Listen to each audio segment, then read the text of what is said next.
Daddy.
Considering the sexy scenes he's read, totally 18 plus.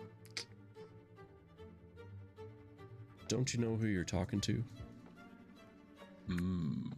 Daddy.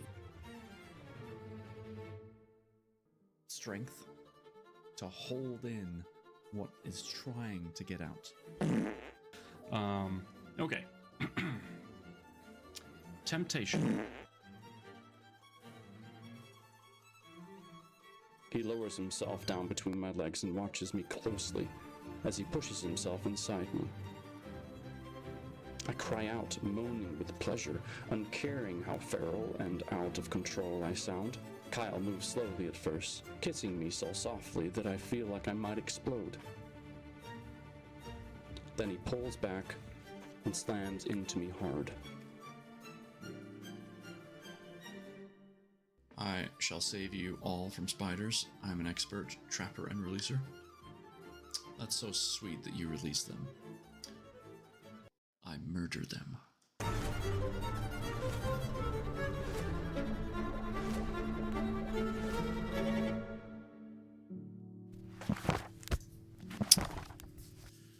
All right, good evening. Hello. How's everybody doing? Thank you, Carly. Enjoy playing your game. Hi, Kay. Good to see you as always. Hope you're feeling better. Or at least well enough.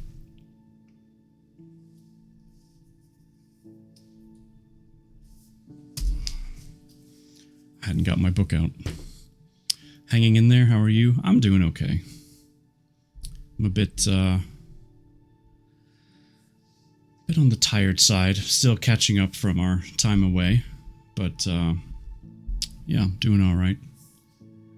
And Bug's here. Hi, Bug. How you doing? Good to see you. Can't believe the weekend is coming to a close. It's sad. Hi, Stump Mama's mama.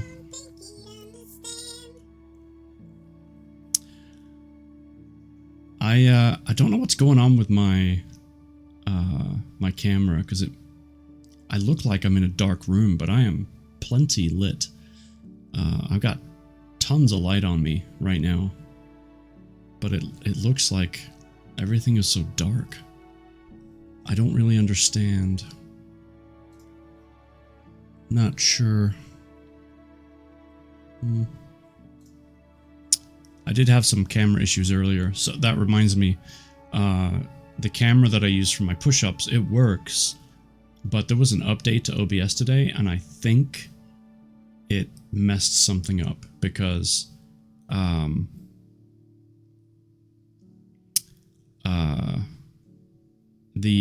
when I turn on the push-up camera, it makes my face camera, if you will, get all weird and laggy and stuff. But if I turn it off, I have to reset it, and then it's fine. So, not really sure. Your settings are tripping? What do you mean? Unless you're talking about the camera, then yes.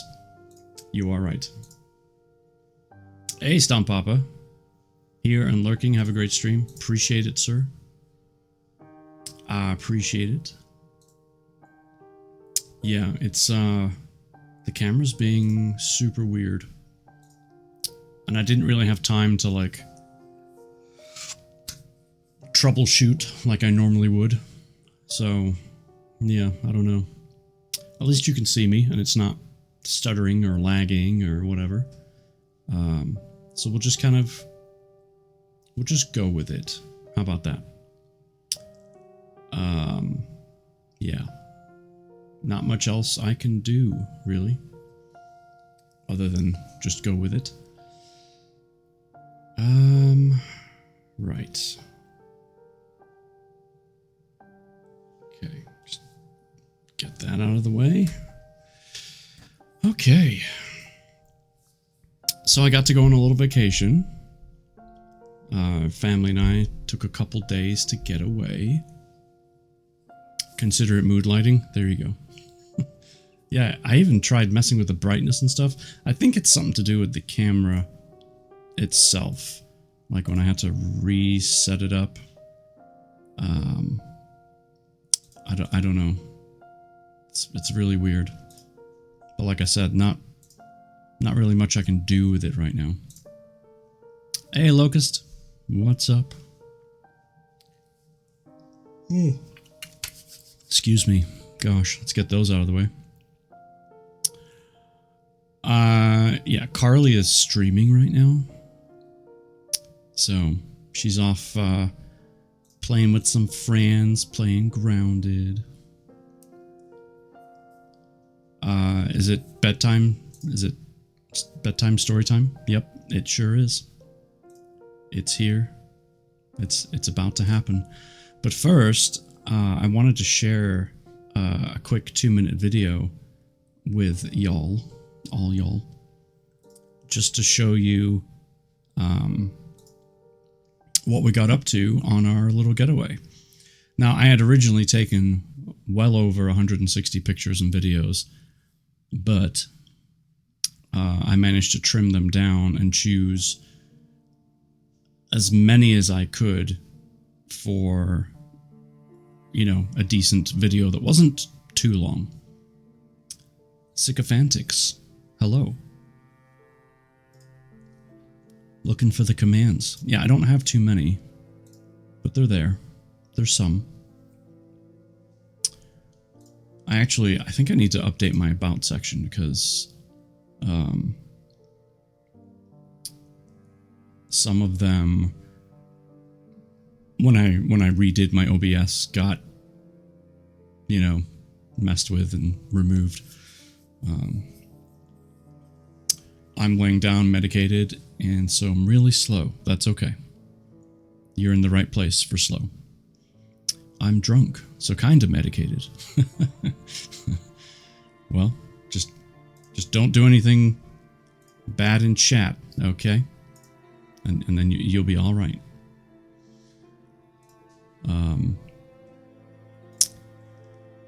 All right. What was I doing? Video. Yes, video. Let me pause the music. And I'm going to pull up the vacation video and we'll play that and then we'll get into the book. So enjoy.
So there you go. There's a little glimpse into our time away. It was a lot of fun. We were on our feet a lot, but it was still a good time. So, all right. Awesome. Looks like a blast. It was a blast overall. It was. Like I said, I was not just we were walking around a ton. Very cool. Hope you enjoyed yourselves. Yeah, we did. We did.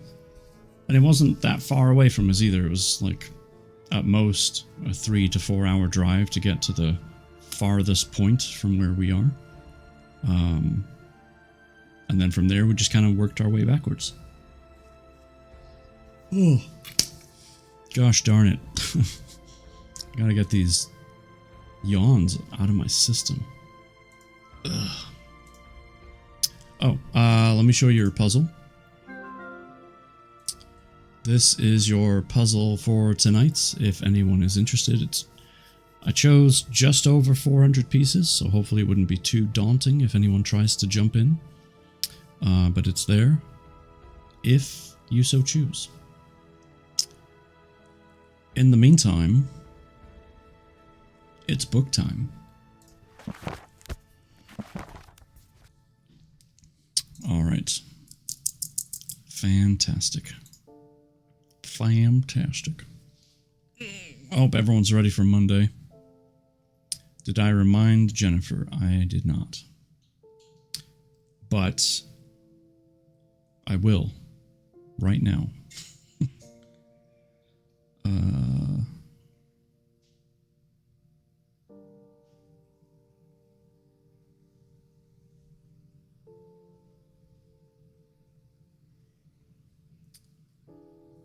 Reminder sent. Okay, thank you for that.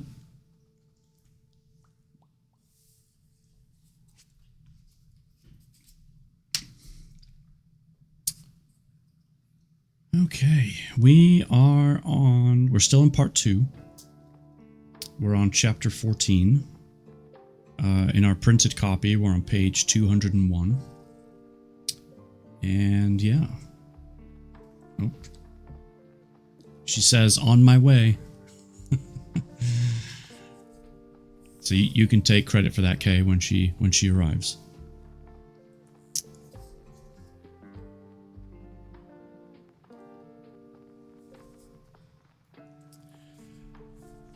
And now I have to reply, because we'll get to the book, I promise.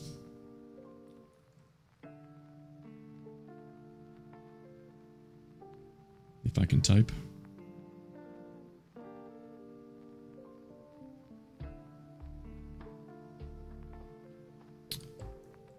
Okay.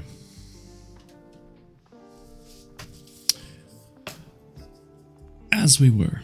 Chapter 14, page 201.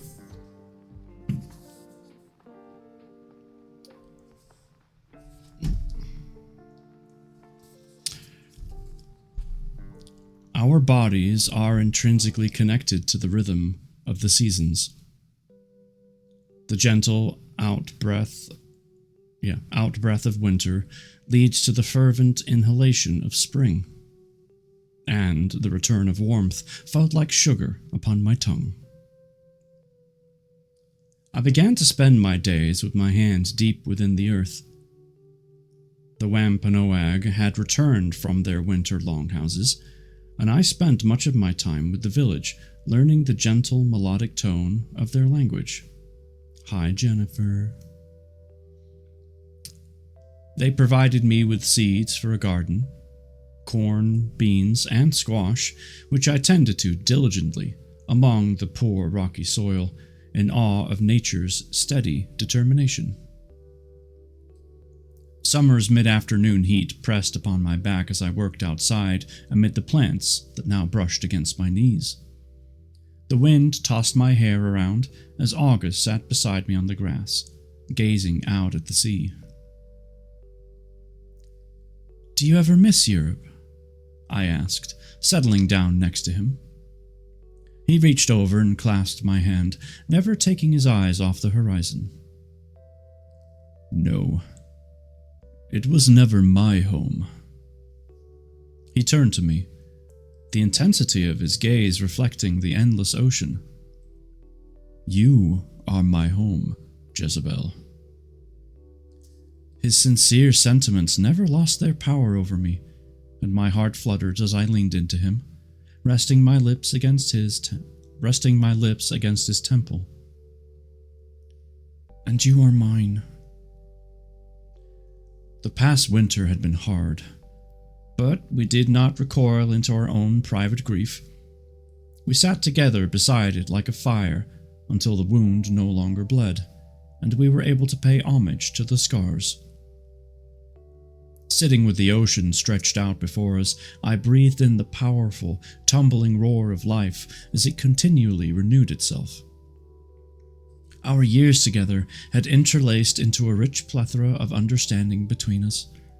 At times, we did not even need to speak, for words could only hold so much meaning. It was our souls that spoke more often in these moments, with a delicate, ancient language all of its own.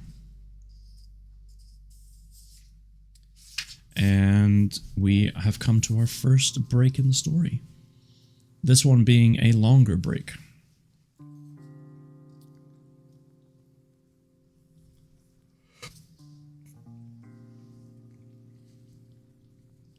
We rarely went into town that summer, except for the few supplies we could not harvest from the land. We spent our days alongside the Wampanoag. It's 5 minutes in, folks, okay? We spent our days alongside the Wampanoag. There we go. Immersing ourselves in their culture. They accepted us into their life with warmth and ease. August accompanied the men during their vision quests and drum circles, while I would gather shellfish, acorns, and berries with the women. They taught me of the curative herbs hidden within the forest, the immune-boosting qualities of golden seal, the antibacterial agents held inside the crimson sap of the bloodroot and strengthening tonic of sweet fern. I fell in love with the connection and the reverence they had to the earth. August often spoke of the kinship he felt with them as well, their inherent beliefs regarding life so similar to his own. They called us Kichiwawis Pejig, the sacred ones, for they had discovered our gifts of healing, and in return, they began to offer themselves up to our embrace. In doing so, we forged a gentle, symbiotic relationship with them, based on the give and take of our energetic resources. The balmy heat of summer had slowly lifted her skirts to the welcome in her squalling child of autumn. The last of the leaves fell in delicate spirals around us as we stood among the Wampanoag and bid farewell, watching them pack up camp once more to begin the journey back to their winter longhouses. The medicine woman approached me, her face creased from years of laughter, her calm brown eyes gazing into my depths. She took my hand, gently turning my palm up and placing a necklace made of bone inside. For you, to give strength. Kutapatush. I bowed my head, thanking her as I clasped the cool bone in between my fingers. Kutapatush. Yeah, I think I said that right. I think. I have no idea. One must just roll with it sometimes. August stood beside me as he watched them make their slow procession silently through the trees, before disappearing into the woods. A sudden sorrow washed over me as they slipped from my line of sight. Though I knew they would return in the spring, I could not shake the feeling that this was our final goodbye. August's hand fell on my arm, seeming to sense my unease. "What is it, Jezebel?" I shook my head, covering up my thoughts before August could slip in. "Oh, nothing. I'm just gonna miss them." He furrowed his brow, his eyes watching me, but did not press further as I turned from him and made my way back up the trail. Short break in the story. That evening, as I lay in August's arms with the warmth of the fire at my back, the familiar tingling began its incessant crawl across my body, alerting me to my impending travel as I quickly slipped away from him and into the depths. Another small break because, well, she just took some time to travel. Standing in the field with the deep purple of sky above, I made out a shape of a man walking towards me. He was tall, with dark hair that blew against the wind. As he drew closer, I took in a sharp breath, and my heart stilled. The man standing before me was August. His face was heavy with a grief as he grabbed me, holding me firmly in his arms. "I have been waiting for you to come to me, Jezebel." His words hovered desperately against my neck. I pulled back, confusion swimming through me. "What do you mean, August?" He looked at me with such anguish in his eyes. "You have been gone for a very long time." He cupped my face, tracing his thumbs along my jaw as tears pooled and fell upon his cheeks. "I have missed you so much, my love." So this must be the future version of August, I'm guessing. I ran my hands down his chest, rubbing the unfamiliar cloth of his tailored suit in between my fingers. "August, what happened?" His voice choked. "They took you away from me Jezebel. Who did? Panic rose in my throat, and I gripped his arms, willing him to tell me. August shook his head mournfully, pulling me close to him again. His silence spoke of things I realized I did not want to know. August? I pulled back for a moment, willing his eyes to meet mine. Within the blue of his gaze, I saw so many years of despair, an overwhelming heaviness inside of him that filled my heart with such sadness. It stifled my breath. I knew that whatever had happened to me had shattered him. How long have I been gone? It has been centuries now, but I have returned to the home we built together, to find my peace again. So if I'm remembering correctly, this travel, this dream of hers, is taking place in the future when the new Jezebel was there, and August had the encounter that he then told the new Jezebel about, if I'm remembering the timeline correctly. I think. Somewhere around there.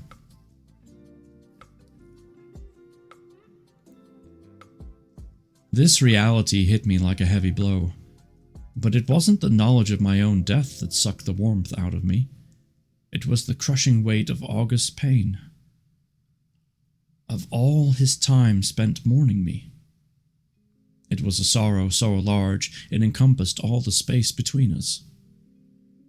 Yes, if you recall the very end of part 1 when he burns the house down, that was the morning after she visited him. Yeah, okay, so that's pretty much what I was thinking. I just couldn't quite place the events that had occurred, but yeah, that makes sense. And have you found peace? I believe so. His voice was a hesitant whisper as he looked up at the sky for a moment, the purple beginning to fade slowly to a pale pink, and the thick desperation of anxiety coiled within me.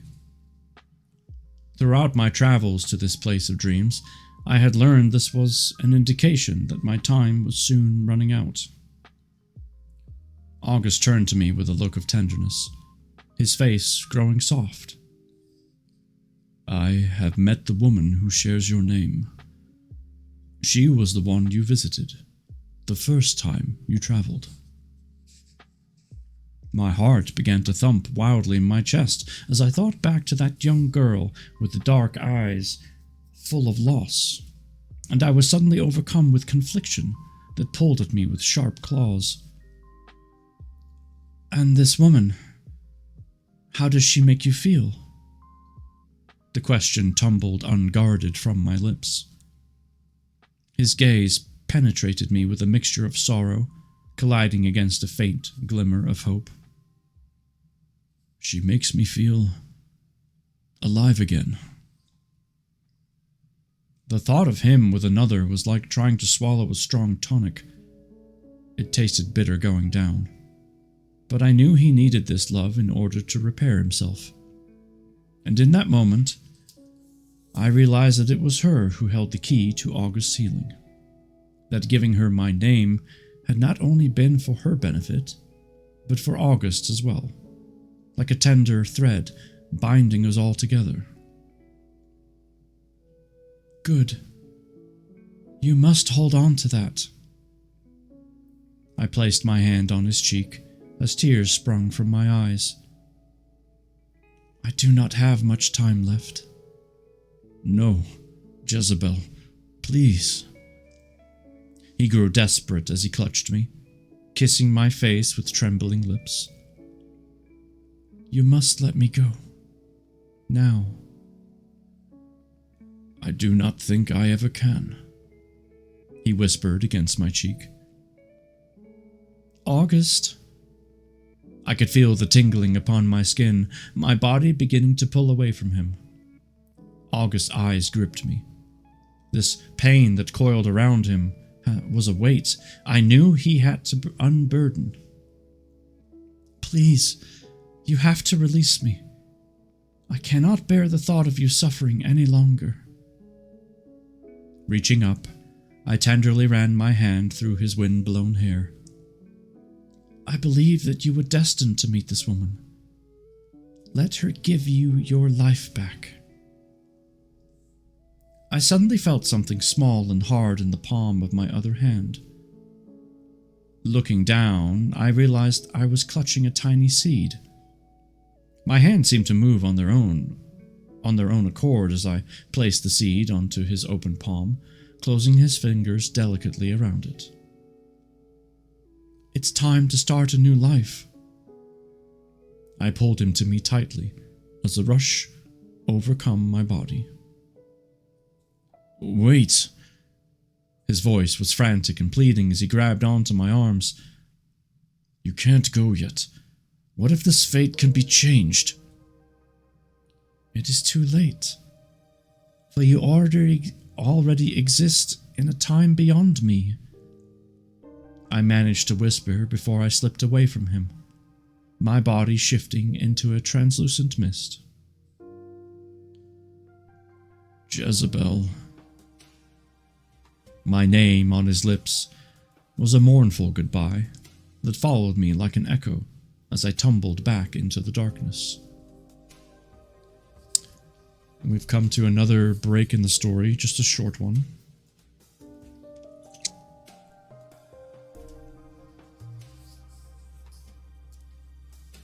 Boy, that's going to be an interesting moment for her when she kind of comes to.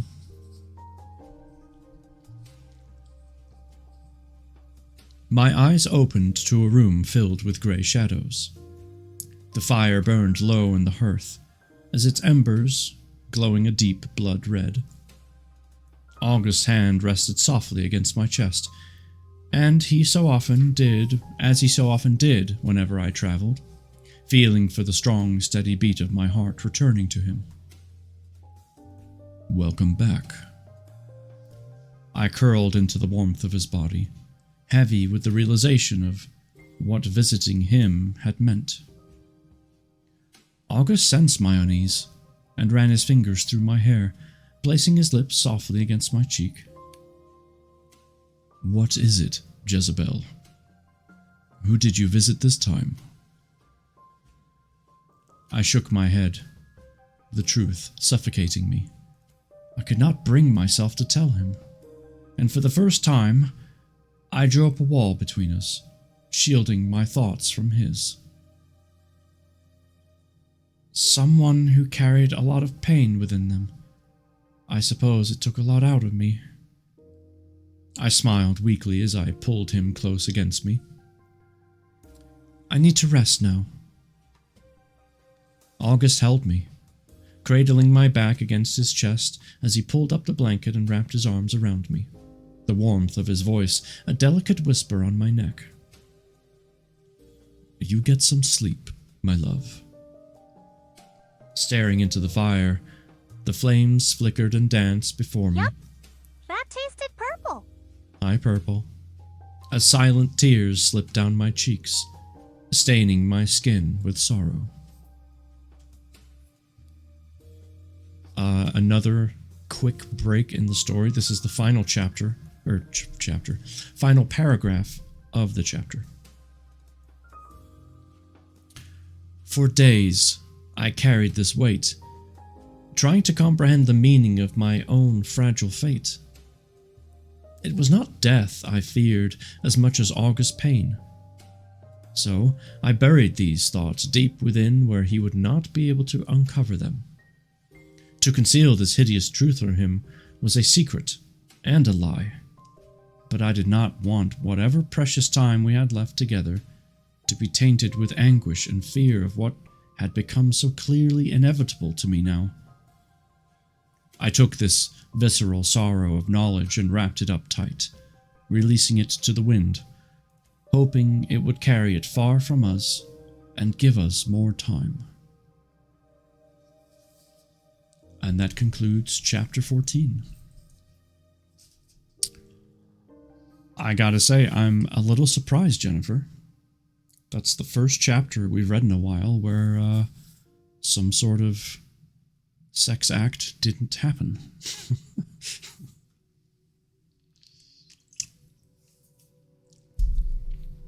So good for you for helping August keep his pants on, you know?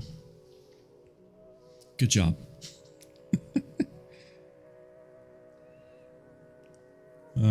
That's funny.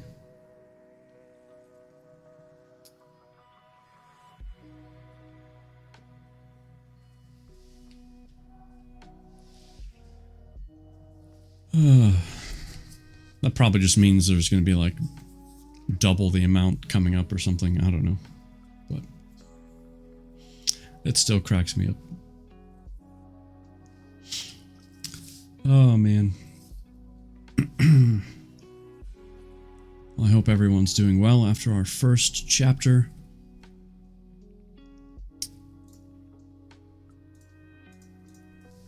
Just going to send a quick message here.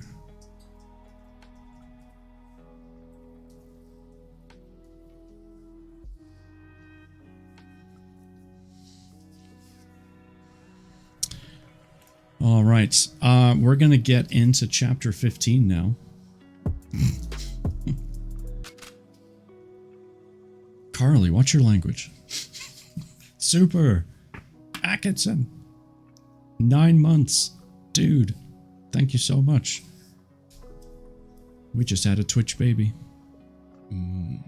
Daddy. It's a super baby. Daddy's right, yes. Let me edit my push-ups. Hey, I got it right first time. Woo. An Amlas is here. Hey, Amlas. How you doing? No, actually, there's no more Steam for the rest of part 2. Things get pretty heavy. Oh, alright then. How many chapters are in part 2? Oh, not that many left, actually. Looks like 3 chapters, 15, 16, and 17. Except for one more scene, but that one is just sad. Right, right. Well, if I remember correctly, I don't have any triggers to worry about for the rest of part 2. Any other triggers, which are all more minor, are all in part 3. So it's just sadness. And sadness is, in a story, completely okay, because things can't be rainbows and sunshine all the time. So, you know, I get it. I get it.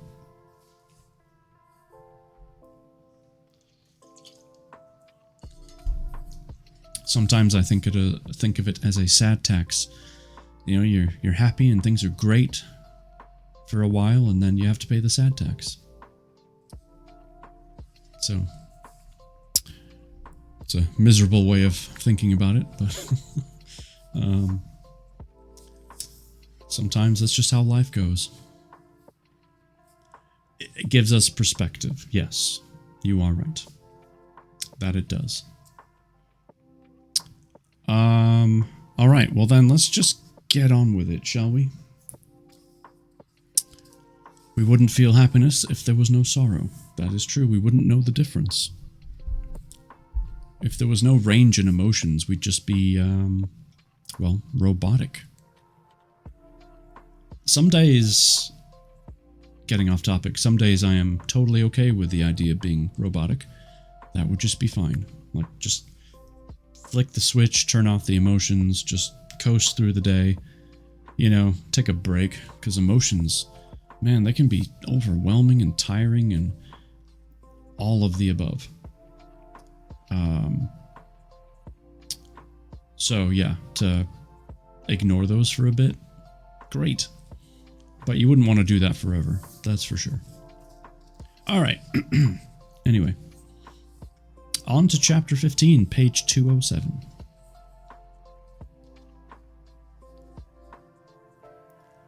I sat upon the rocky cliff, gazing out into the expanse of water around me. Within the warm breeze that caressed my skin, I could detect a faint whisper of spring. Lost in the thick liquid of my thoughts, I recalled the centuries of my life, holding each of them with a gentle reverence. For even though so many years had been spent in loneliness and pain, it was my story. My only regret was time, which I now did not have enough of. I love all the emotions, they remind me I'm alive. That's a good way to think about it, for sure.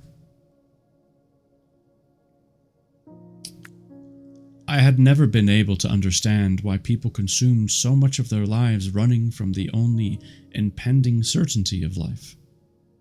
But now that my gift had become my own oracle of death, I understood their fears, for my own mortality had now become a ticking clock and watched me with unrelenting eyes. Throughout the long winter, I knew August could sense my restlessness and unease. He never slipped into my mind to find out why, though, and for that I was grateful. It took all the strength I had to bury this knowledge deep enough that his powers of sight could not reach it. Spring is coming. August's voice from behind startled me, pulling me from my contemplation.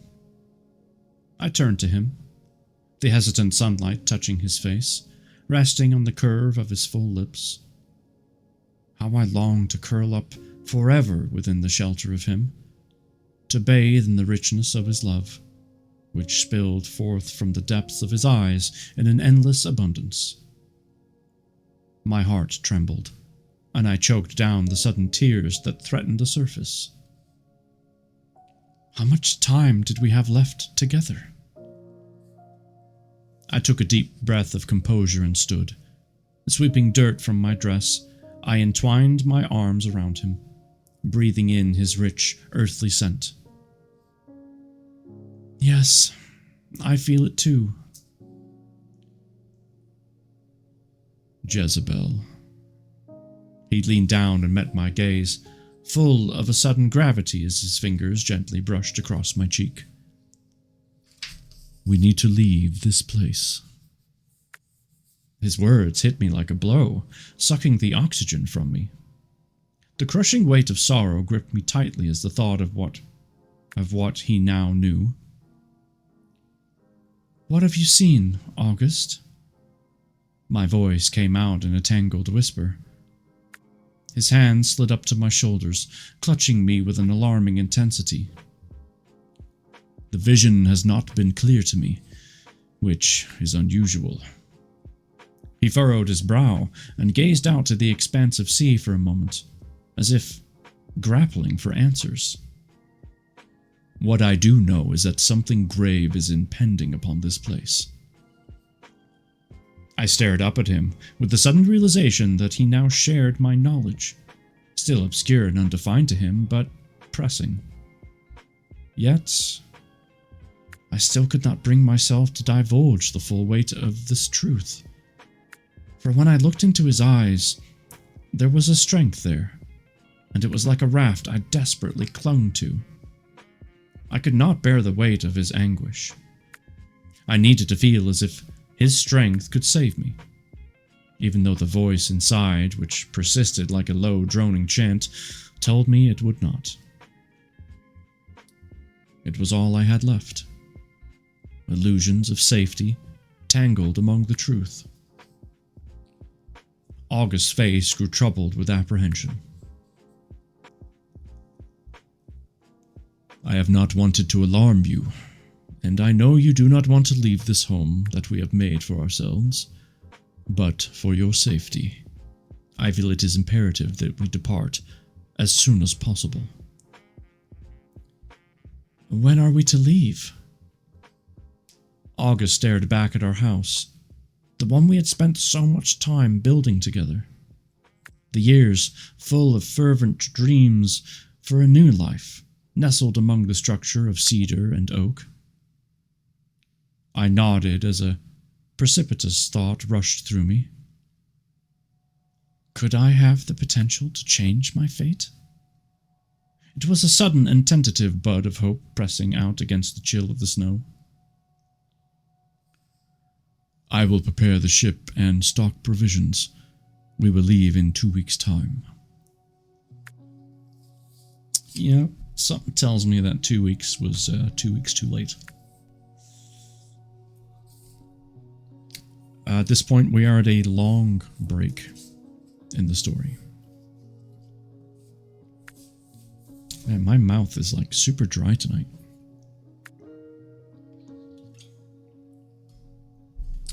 Crikey.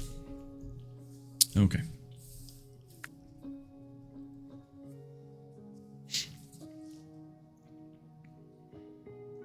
The week before we were set to sail, I decided to walk into town. I wanted to take in my last moments with the land in quiet solitude, to breathe in the fresh ocean air and feel the gentle kiss of the sun on my skin as it broke through the clouds and filtered down through the trees, hesitantly bathing the forest floor in a multitude of shimmering fragments. I was going to miss this place.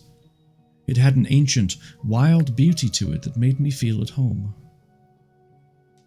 I walked through the town streets as people bustled around me, coming back to life once more as the grip of winter loosens its hold.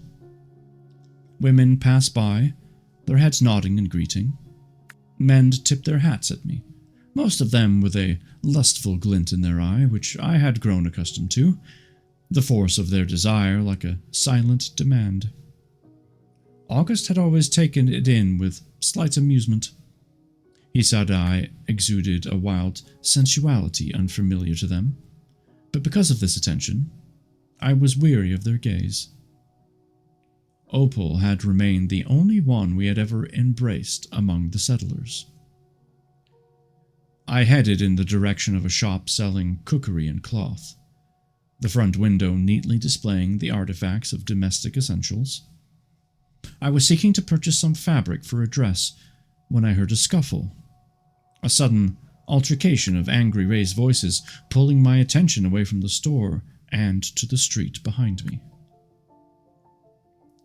One man was armed with a knife, his blade flashing in the late afternoon sun as he suddenly collided into the other, piercing his flesh. It was a blur of bodies as the wounded man fell to the ground with a guttural cry like that of an animal. A look of betrayal in his eyes as the other man dashed away, blending into the foot traffic. The man lay there upon the street as a crowd slowly formed, a murmured hush of silent stares. It never failed to surprise me the way people viewed violence, like a passing storm, uncontrollable but as seemingly natural as the weather. I rushed over to the man, pushing past people and dropping down beside him. His dark eyes filled with fear, and his breath labored as he stared up at me in shock. He held his trembling hand over a large open wound in his abdomen, the life within him rapidly pooling out from in between his fingers, staining the dirt beneath him. "Help me." His words spilled out in a tangled whisper, his gaze anxious and imploring. Instinctively and without thinking, I placed my hands upon him, quickly stilling the flow of blood. The warm pulse of my energy merged with his, fusing the wound closed. When I pulled away, a collective gasp rippled around me and my blood ran cold. I knew in that moment I had made a grave error in judgment. Ignoring the stares upon me, the faint whisperings of the word witch, like a weapon aimed at me, I stood up and briskly walked through the crowd. And this is the beginning of the end. I took the shortcut back to the house, weaving through the faintly marked hunting trails of the Wampanoag, my heart pounding violently within me. The man's blood stained my hands and cloak like an ominous mark I could not remove. When I returned home, I found August waiting for me outside. Jezebel. His eyes were full of apprehension as they trailed down to my dress. He grabbed my arms firmly. Are you okay? I nodded, my stomach coiling into tight knots. Yes, I am, but I think I may have done something reckless. He grew tense, his gaze dark like the gathering of a storm as he peered into my thoughts, extracting them like liquid. We need to depart, now. His tone was firm and heavy with unease as he quickly ushered me inside. We will pack what we can, carry on the horses. The rest, we will have to leave behind.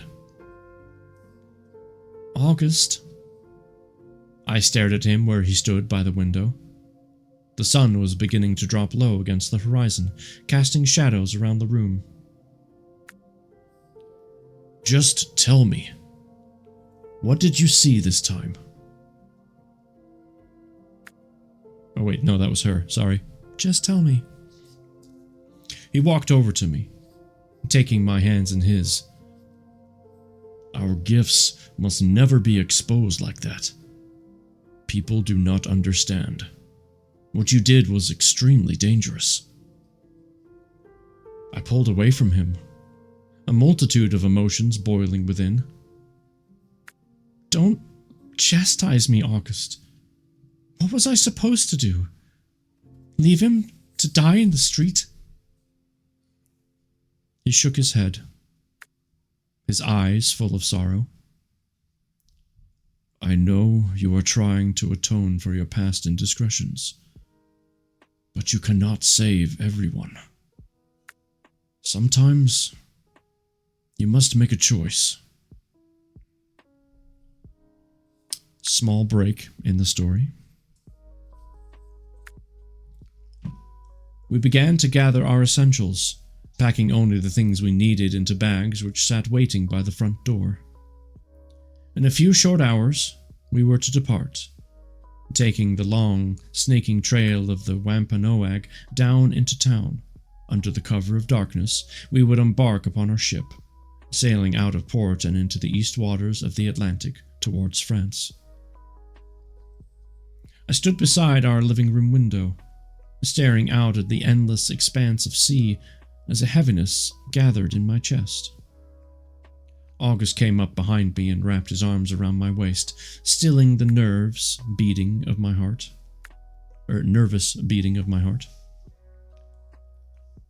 I will miss this place, he whispered against my neck.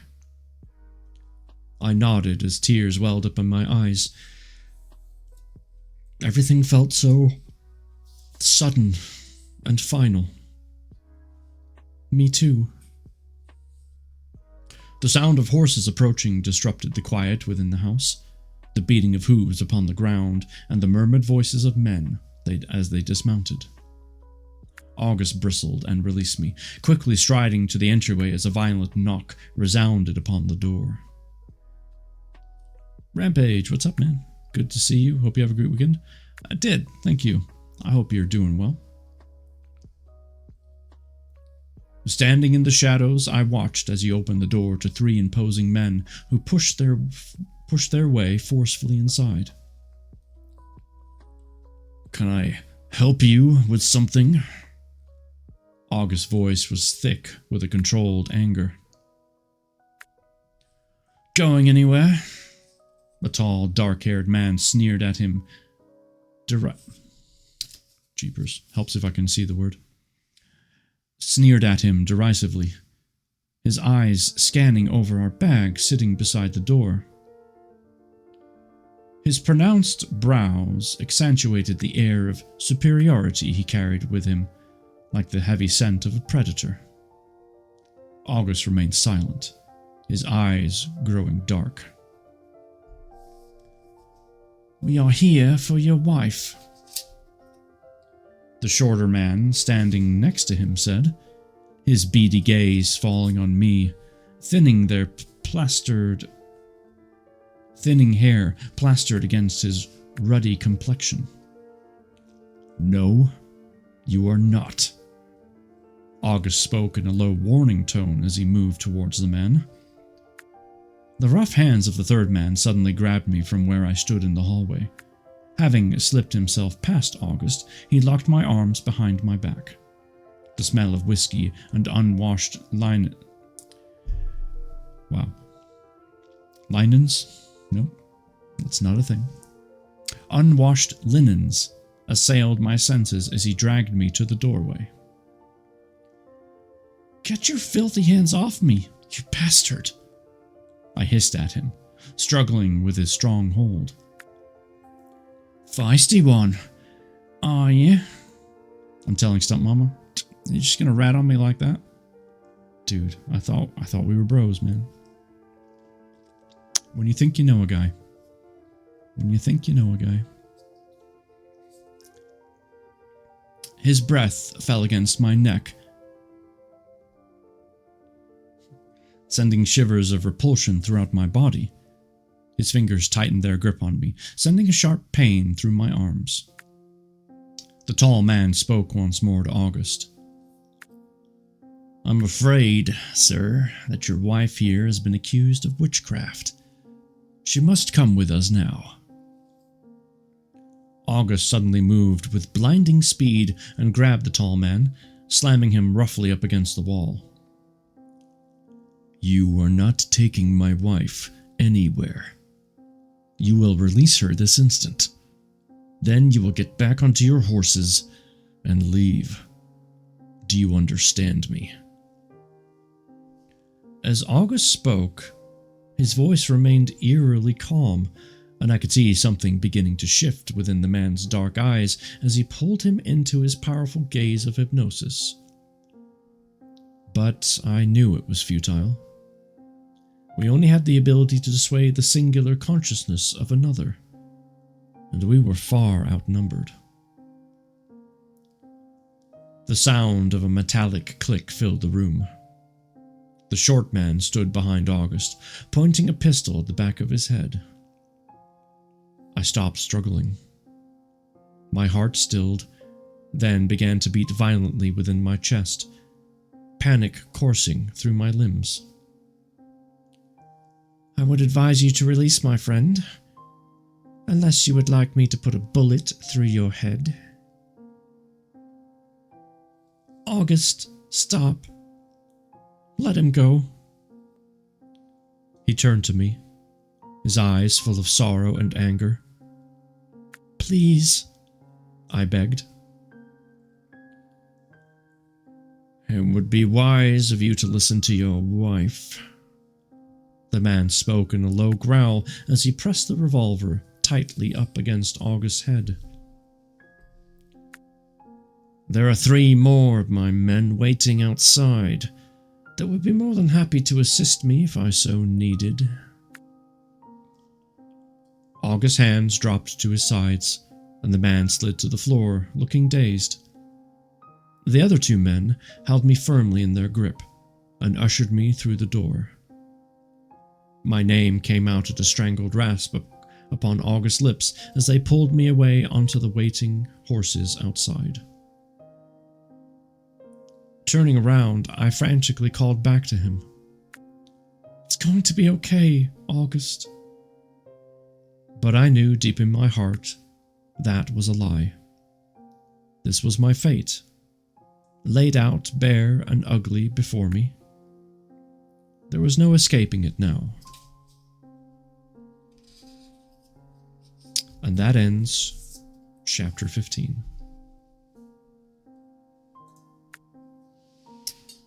All right. Whew. Well, she knew it was coming. That much was certain.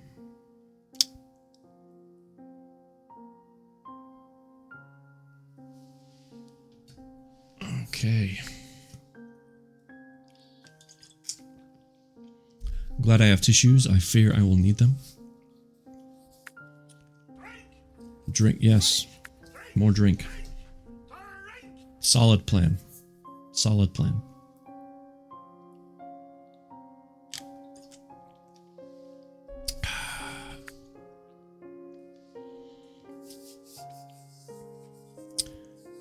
Ad promoter. Thank you for coming in with your 3 asterisks, I guess.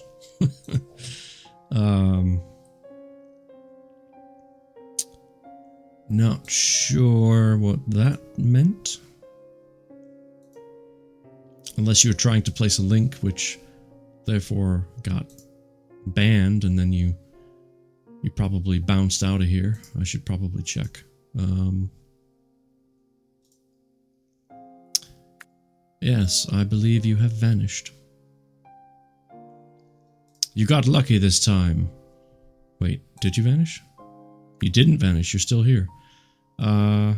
Account created 30 minutes ago. Even though that is technically possible.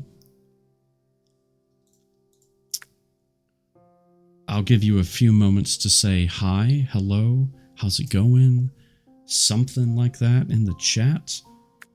Otherwise, I'm just gonna assume you are not friendly. Hostilities, perhaps. Hi, how's it going? Very funny, Amless. Scammer and a spy. Could be. Could be. Well. Purple. Can you hear me? I have a fun job for you. A funner. And then we should do some shoutouts because we're at a chapter break. There's only 2 more chapters in this part. Then we move on to part 3. And if Purple's not here, that's okay. She might be busy.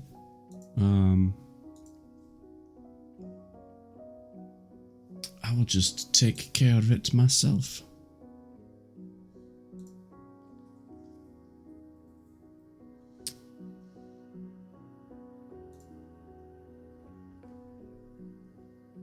Okay, goodbye, ad promoter.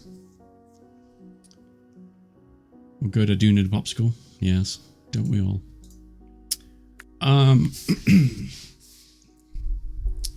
Bye, bot. Have to try your tricks somewhere else, eh? 30 minutes of making an account and you're already banned. That's pretty sad. Right. Let's do some shout-outs.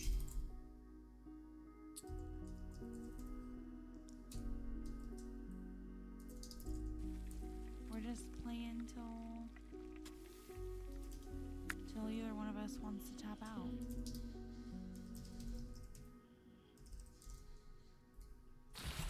Motherfuck! God, I hate that thing so much.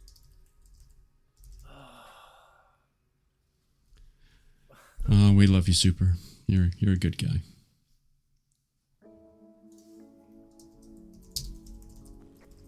Oh! Oh no, he died! Oh! This is why I don't like camps like this. You said it's a djinn? Maybe? I don't know. It could be a djinn or a demon. If it's fast, it's probably. It could be a demon. It's a mimic? Unless I'm sick, then it's different. Yep. What's going on with that? Oh, We never love mind. you, Mickey. We truly do. And like I said, That was an interesting clip. Or still is, I guess. I'm so grateful that you stumbled upon our community, and What is going on with that clip? you really, we've taken you in, and you are now ours, and you're not allowed to leave. You're not You allowed can to never leave. You are one of Hear us. that? Hear that? Alex, please don't. Oh. Chicken! Get it! I did. All right. Alex, no. Stop. I'm sorry. I sensibly stole this guy from you. I really You did! I can't even be mad at you because you just. Good stuff.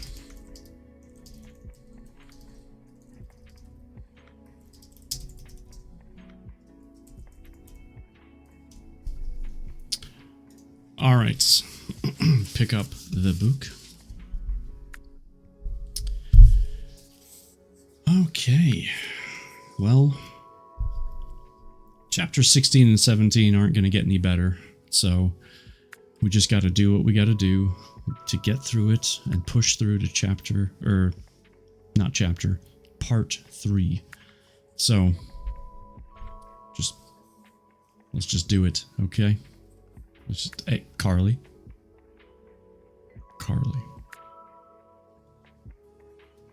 Come on now.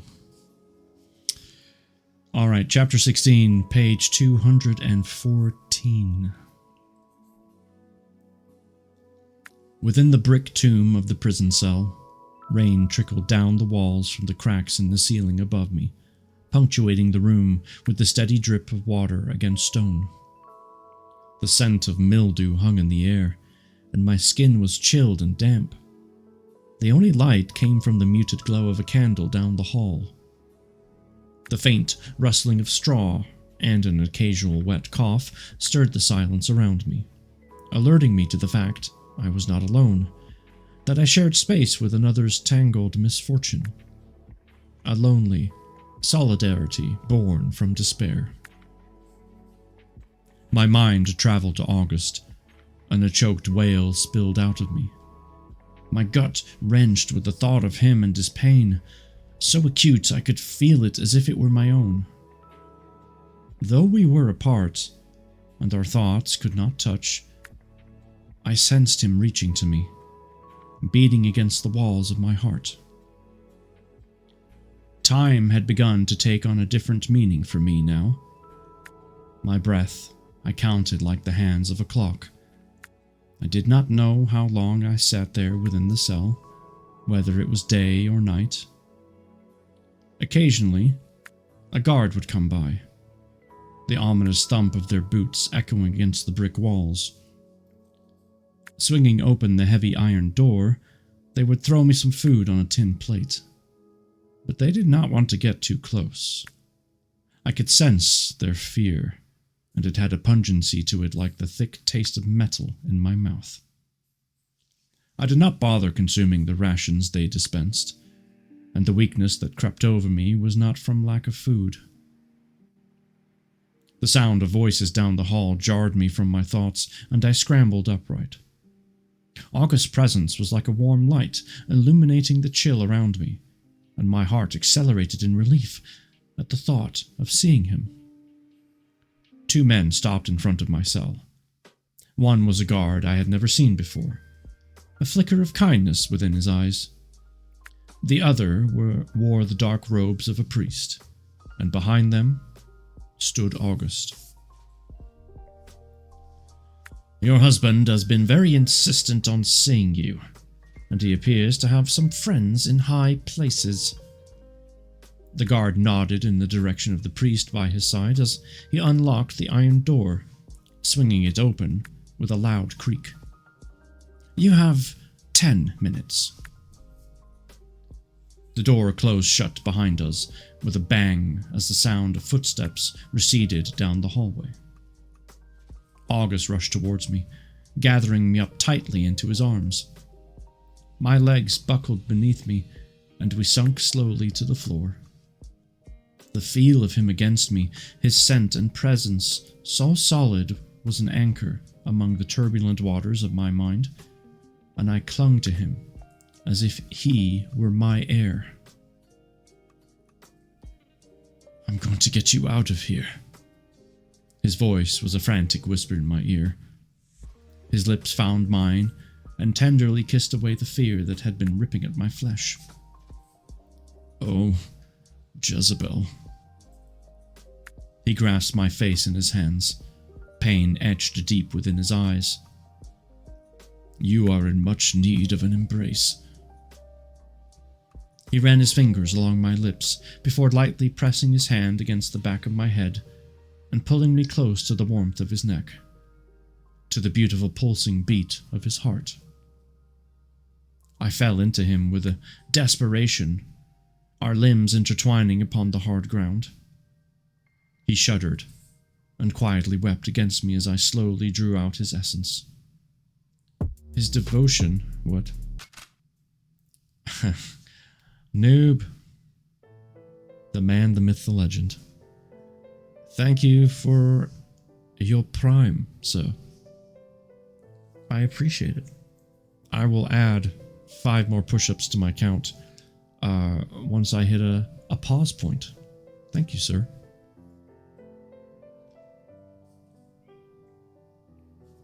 His devotion, like a gift, thick and sweet against my tongue, a bliss I drank deeply of as euphoria coursed through me, enveloping my senses. As my strength returned, I released him, and August pressed his lips against mine. His kiss was tender and slow, his face streaked with the salt of his tears, the blue of his eyes swimming with sorrow as his breath became my own. My heart began to ache with the realization that this would possibly be our last moments of intimacy together, and a stillness born of poignant grief washed over me. I finally spoke, breaking the languid spell of my embrace. How long have I been in here? 2 days. His voice was strained as his hands grasped mine tightly, trying to compose himself. I persuaded them to move the trial to tomorrow. They seemed content to let you rot away in here, but I managed to pull some strings. I nodded, but optimism did not flutter within. I knew a trial was only delaying the inevitable, but the look of hope on his face stilled the words that threatened to rush out. How could I tell him I was going to die, and that there was nothing he could do about it? How could I crush the one thing that was keeping him strong? We will fight this. His eyes suddenly grew dark. And if we cannot, there are other ways to get you out of here. I recoiled from his suggestion. No, August. I cannot let you live with that kind of blood on your hands. He grabbed me by the shoulders. What other options do I have, Jezebel? I cannot lose you. Everything inside of me is tethered to you. He spoke with such raw desperation in his voice, it frightened me. I do not care to walk this earth without you beside me. Hot tears ran down my face, and I took a shuddering breath, trying to find the right words. August, no matter what happens, you will find happiness again. Trust me. This I know for certain. What are you talking about? His voice was a strangled whisper as he cupped my face in his hands, brushing my tears away with his thumb. I traveled to you. My words were cut off by the jolt of the iron gate opening. When, Jezebel? When did you travel to me? His thoughts pushed through my mind, sharp and frantic. Time's up. The guard walked into the cell and placed his arm upon August, who stared at me in shock. I'm afraid you need to come with me now, sir. August's eyes never left mine as he followed the guard towards the door. You knew this whole time? I nodded, walking to the gate which slammed shut in front of me, separating us once more. His hands wound themselves around the cold metal of the bars, and I clasped mine over his. I couldn't bear the thought of telling you. But yes, I have known this fate of mine for some time now. Now, sir. The guard's voice next to him was brisk and threatening, and August shot him a searing look.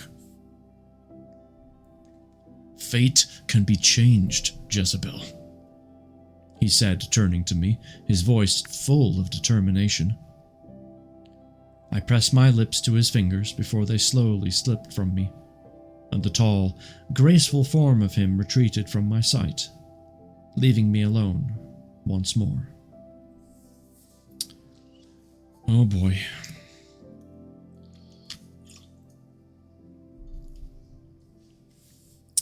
Another break in the story. This one is a longer break.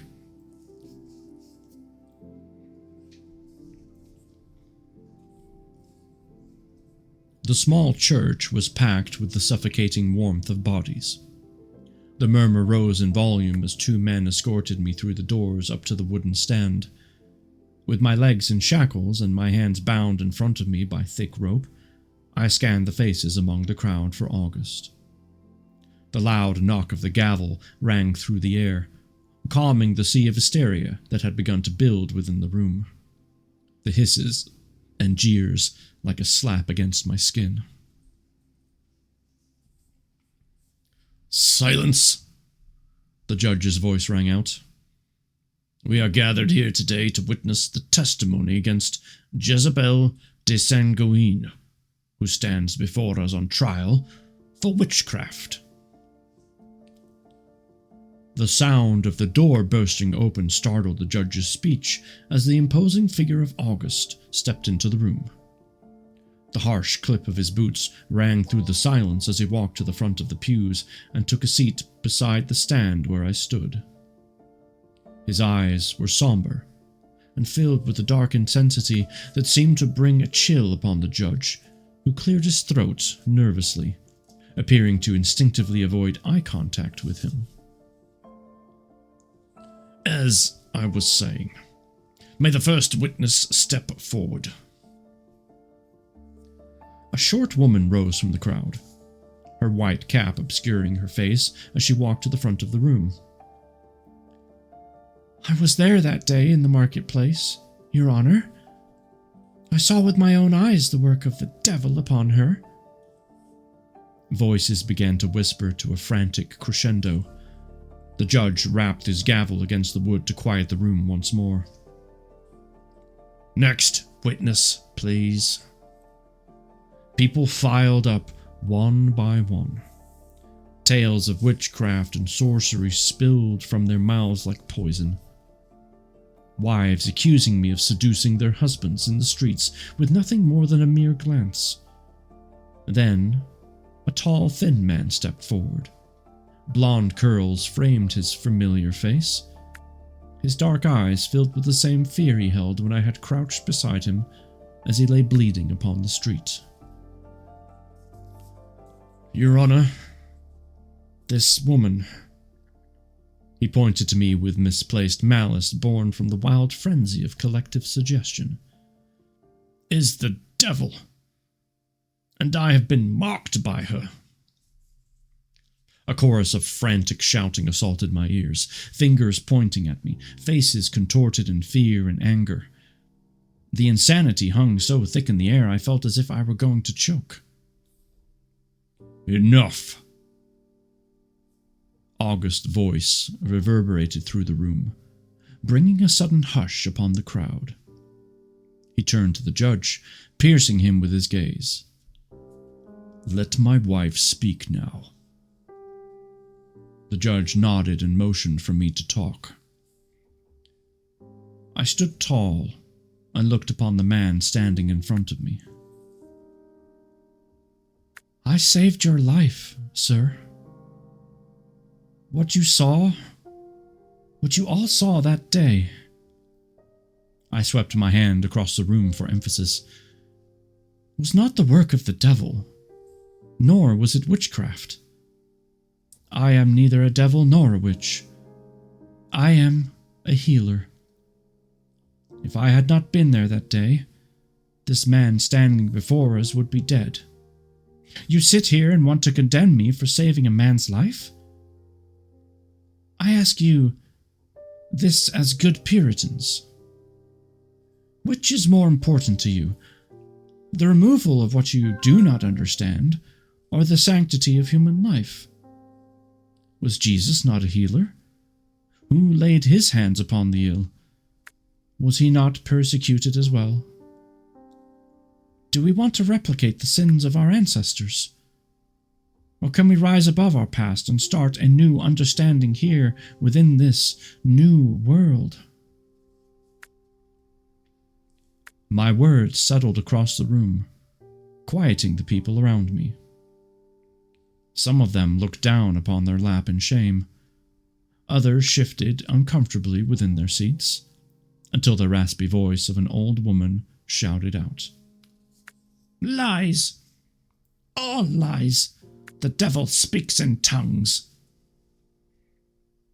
And I lost them once more to the cacophony of sound. The judge stood among the chaos, demanding order with his mallet pounding uselessly upon the wood. I met the steady gaze of August, everything else falling away around me. His eyes held mine, full of an unfathomable despair that split me in two, and I knew there was no redemption held for me within these walls.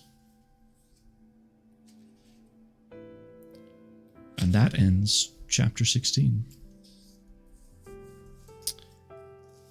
Well, she gave it a really good try. That much I'll give her. She did. Can't fault her for that. That's for sure.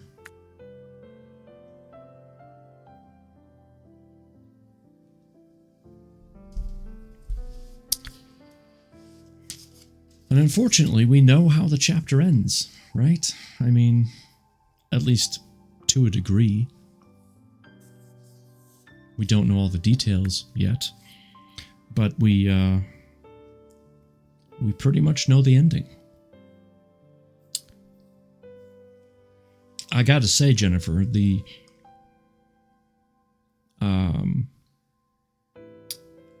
culmination of it all, kind of bringing it all together,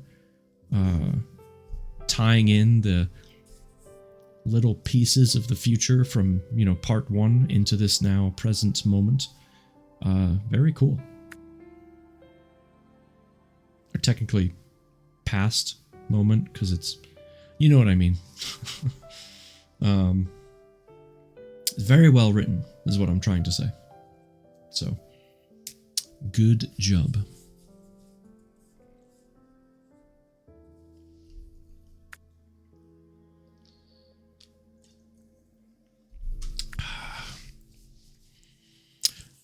I just realized what I'm missing. I did not make myself a fruit smoothie.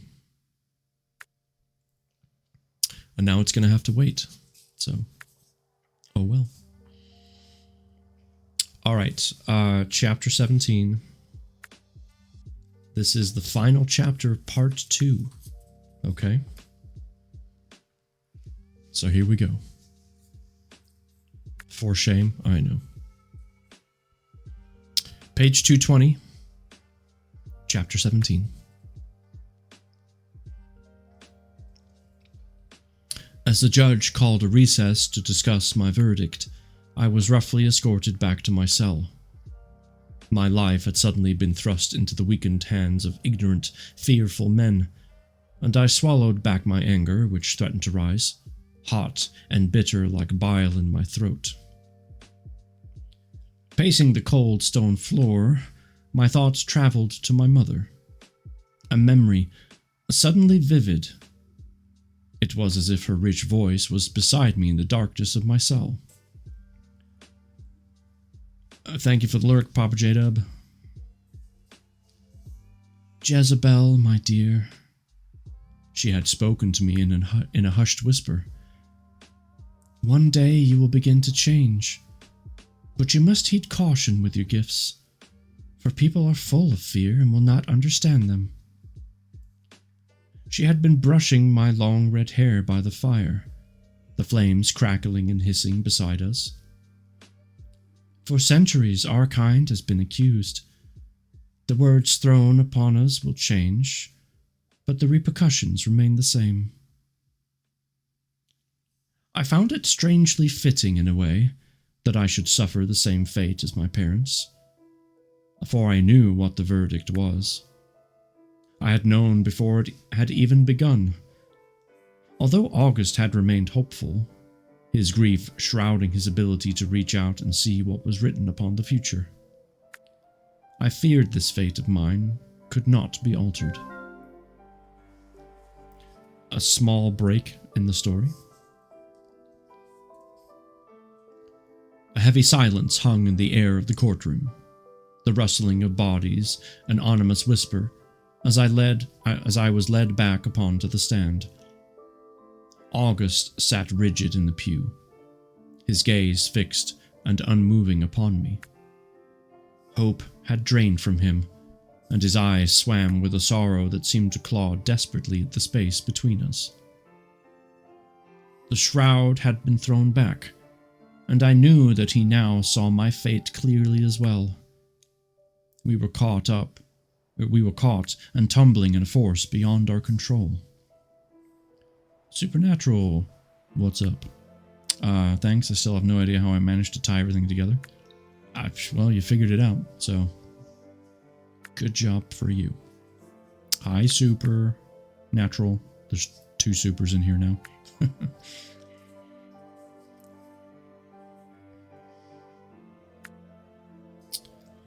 Upon careful consideration of witness testimonies and evidence against Jezebel de Sanguine, the court has found the defendant guilty on charges of witchcraft.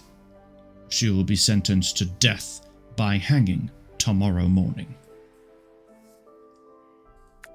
My gut lurched, and everything around me became still for a moment, as if the veil of time had been lifted, illuminating the rudimentary stage on which life was played out.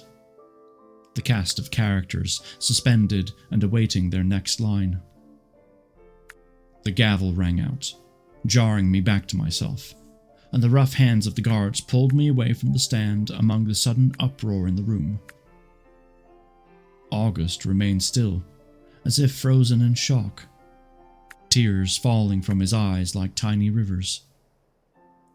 I clung to the anchor of his gaze as they escorted me down the hall and out the doors. Well, damn. A small break in the story.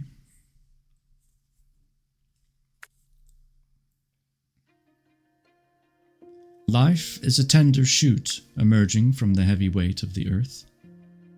When your body perishes, your soul lives on through the memories of others who will weave your stories until the thread eventually frays, leaving nothing but silence behind. It was these things that bound me to the fragile mortality of others. I was no different. We all shared the same transition from life to death.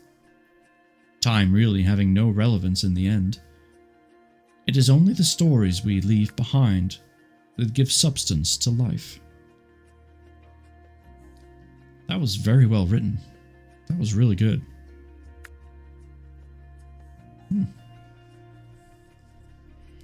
The priest stood before me, offering me up my last rites, purging me of my appointed sins, and casting the weighted hand of their fashioned religion upon me. His robes fell around his tall frame, thin white hair throwing shadows against his face as he murmured his hushed incantations.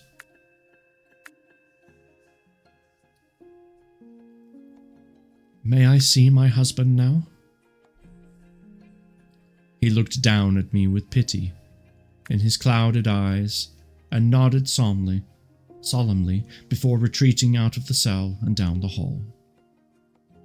He returned with a guard and August in tow. Visiting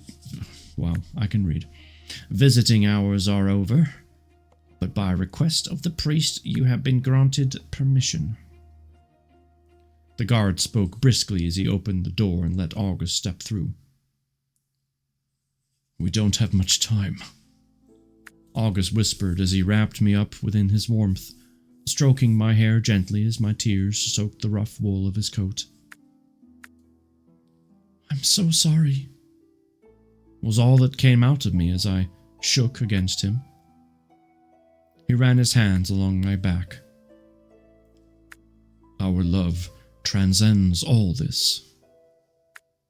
He pulled my head up to look at him, brushing his fingers against my cheek. The deep burn of his gaze held me as his mouth found mine, grazing my lips softly at first, but then his kiss grew rough and desperate as he pulled me tighter against him. A broken moan spilled out of me as I feverishly clung to him, my legs growing weak as the grip of the shared sorrow molded us into something primal and grasping. I crumpled to the ground, my trembling hands fumbling with his clothes as my heart silently cried out, tangled and frantic. Oh, Jezebel. His voice was a deep sigh filled with longing and a torment that sliced through me, leaving a trail of his tears across my lips as he entered me for what I knew would be the very last time. I curled around him as he filled me up with aching pleasure. Shuddering emotion spilled out, staining my skin as the burning force of him slammed into the very depths of my being. Consumed by an overwhelming despair that grew lustful and raw, we crashed fast and frantic into each other. Hard, fevered thrusts that left August crying out to me in tangled, disjointed Latin, until all that was left was a bittersweet ecstasy ripping us in two.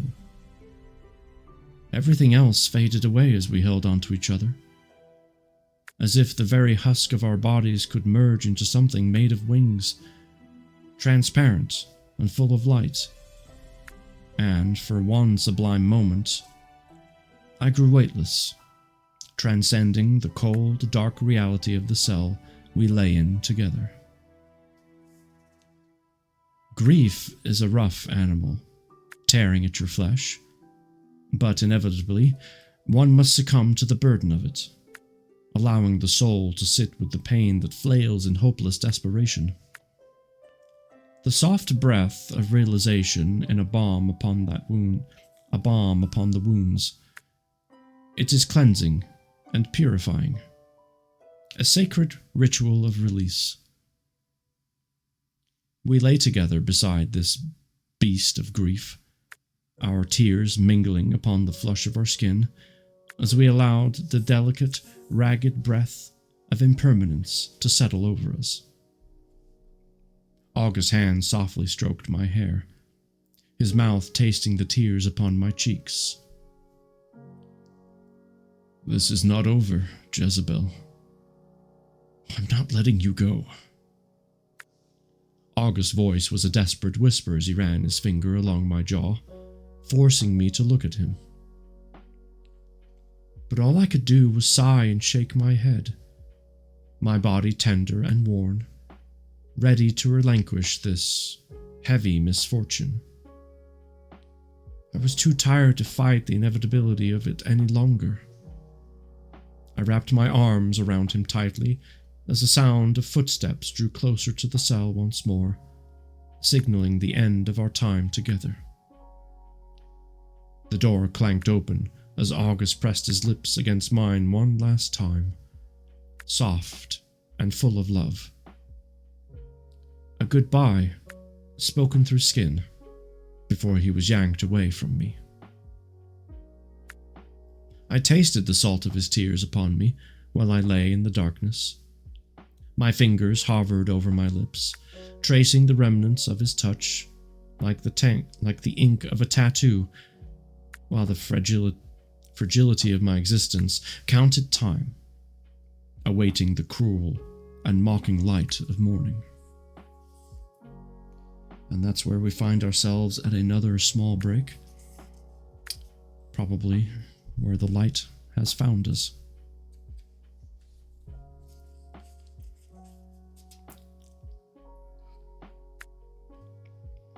Sleep did not come, nor did I long for it. I paced my cell, trying to find resolution. The last few hours of my life filtered down to the darkness of my confinement. The echo of voices drew me from the vanquished state of my mind, the clipped tone of a guard that rang out through the hallway. "You are not to be here at this hour. Leave at once, sir." There was a momentary scuffle, the sound of a body being thrown against the wall, then the gentle and rhythmic tone of a voice I knew all too well, lulling the guard into a state of complacency.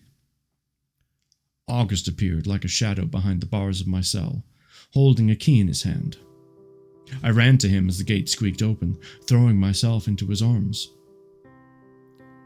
"August!" My words spilled out frantically. "What are you doing? You know they will kill you if they catch you." Turn the page. "I am getting you out of here." He gripped my face in his hands. "I do not care about anything else." He enfolded me in his warmth, the strength of his arms like a pulse of life coursing through me. My heart fluttered with the tantalizing possibility of escape, like a bright spark of promise, as August took my hand and ushered me quickly down the dark hallway. Perhaps this was not my fate after all. What if my travels to August had only been but a warning? These thoughts tumbled fervently within me, filling me with courage as we passed the guard on the floor. He watched us walk past with a calm, glazed look in his eyes, and he sat up, slumped against the wall. The cool night air wrapped itself around my skin as we stepped out. Another dazed guard slouched by the entrance and slipped out into the darkened street. August's voice was a whisper in my ear as he led me through the dense thicket of trees. "The ship is ready and waiting for us at the dock. We'll take a shortcut through the woods." With my hand gripped tightly in his, we weaved at a fast pace through the darkness of the forest, the rhythmic pulse of my heart pounding wildly within my chest. Branches snapped beneath our feet as the dizzying taste of freedom burned upon my lips. The sound of the waves as they crashed against the rocks beyond us called out to me like a vibrant song of hope. The trees thinned, and the ocean came into view. Moonlight shimmered over the lapping water. August's boat swayed gently in the port, waiting for us, so close. All that was separating me from my fate was a slope of earth leading down to the shoreline. The sound of many footsteps behind us made my heart freeze, the icy grip of dread suffocating me as hands suddenly grabbed me around my waist, throwing me violently to the ground. Closing my eyes in defeat, tears slowly slipped down onto the leaves beneath me as the cold metal of a gun pressed against my temple. A voice hissed maliciously in my ear. "Do not move." I scrambled for footing upon the soft mulch of the earth as I was pulled to my feet. The faceless man from behind grabbed a handful of my hair, yanking my head back forcefully. My eyes fell to August, who stood there surrounded by 3 other men, their guns raised at him, the metal gleaming like a vicious light against the darkness. "Sneaky, sneaky," one man spat at August. "Was it you who put a devil's spell on those guards? Shall we hang you along with your wife tomorrow morning?" "No," I called out. "It was me. I did it." August gaped at me, shaking his head with sorrow in his eyes. "He had nothing to do with this. Let him go." One of the guards chuckled maliciously. "Oh, but my dear, you see, your husband has been caught aiding and abetting a criminal. That is a very grave offense, one we don't take lightly around here." The man spoke to the guard who held me in his grip with the muzzle of his pistol pressed firmly against my temple. "Take her back to the cell. We will deal with him." I struggled within his strong hold as the guard pulled me away, my voice coming out in a choked cry. August! I suddenly felt him inside my mind, his words curling gently around my thoughts like a soothing blanket. I will be okay. I love you, Jezebel. Another break in the story. This time it's a longer break. Morning must have arrived, for the sharp clip of boots upon stone indicated that the guards had come for me. They bound my hands tightly and led me silently through the dark hallway. Dragging my feet, I frantically searched the cells, looking for the form of August within one of them. But they lay empty. What had they done to him? My heart flooded with the thick wave of crushing dread. The light hit me with a force as I walked among the streets and into the center of the town square. I could smell the sweet scent of the Mayflower plant in the air, indicating that the first push of spring had finally arrived. Trembling rays of sunlight teased my skin, attempting to... What? Polaritude. Hey man, thank you for the bits. It is going well. We are finishing up a chapter which brings us to the end of part 2 of 3 in our book. Unfortunately, it's a sad part of the story, but one that we knew was coming, so it's not a shock, but it's still sad. Thank you for the bits. I appreciate it.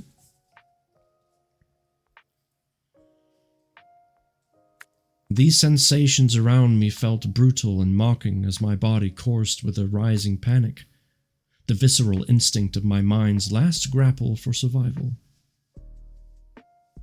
The world has prepped me for sorrow at least.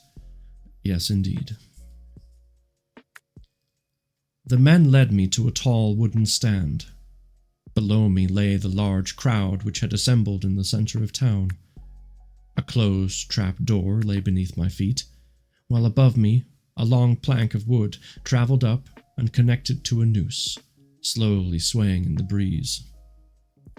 I was familiar with this contraption that I stood upon, and the press of bodies around me, silently awaiting my execution with a reckless glint in their wide, eager eyes.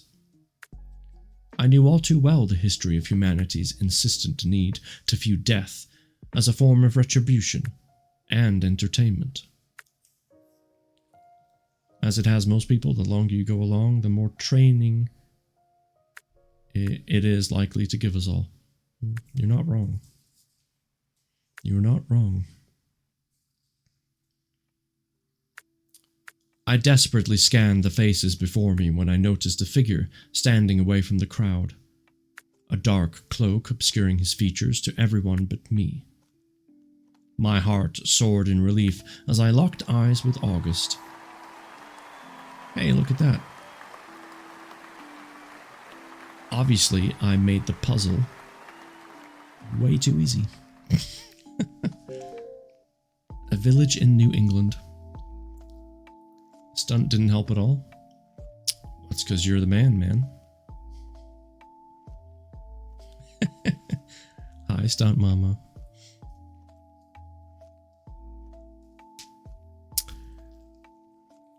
Where was I? Somewhere. Oh, right.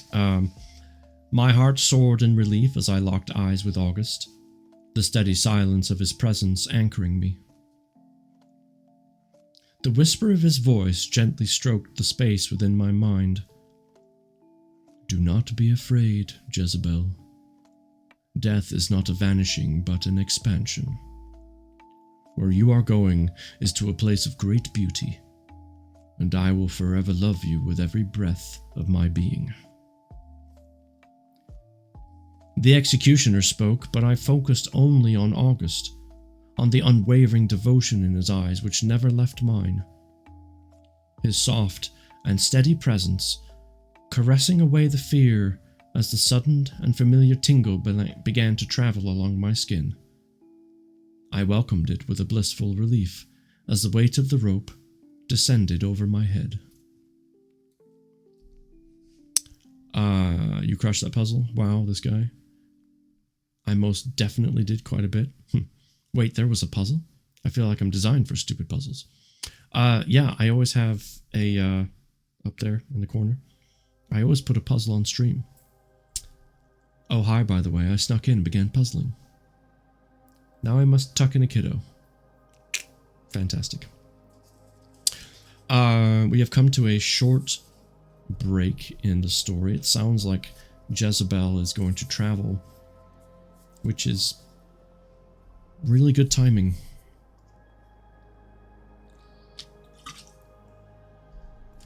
But the question is, to whom?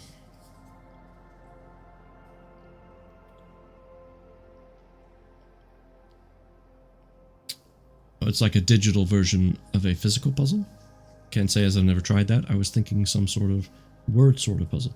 No, it's a online community jigsaw puzzle. I set one up for every stream and I choose how many pieces the puzzle should be.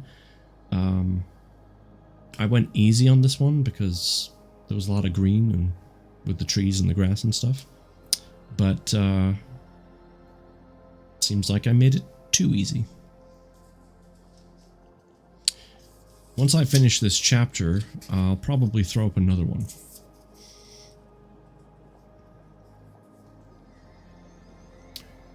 I stood one last time among the field with the vibrant purple sky. Below me sat a young child, her legs crossed together in the grass, humming a sweet, soft song. She looked up at me with familiar blue eyes, and my heart stilled. Her dark wavy hair fell in curls upon her shoulders. She looked so much like August it brought tears to my eyes. Hello? Her voice was melodic and full of delight. What's your name? I crouched down next to her and placed my hand upon hers. My name's Jezebel. A large, joyful smile spread across her face. That's my mommy's name. It is? I joined her on the ground. And what is your name? She picked a flower, a small daisy, and placed it into the open palm of my hand. My name is Eva. It is a pleasure to meet you, Eva. She began to pluck flowers from the meadow. I'm making a daisy chains. She giggled and pointed to the flowers slowly rising from the ground in their place. Look, they keep growing back. I smiled at her, soaking in the essence of August's child. My heart was full of hope, for her presence spoke to me of the resiliently beautiful thread of life.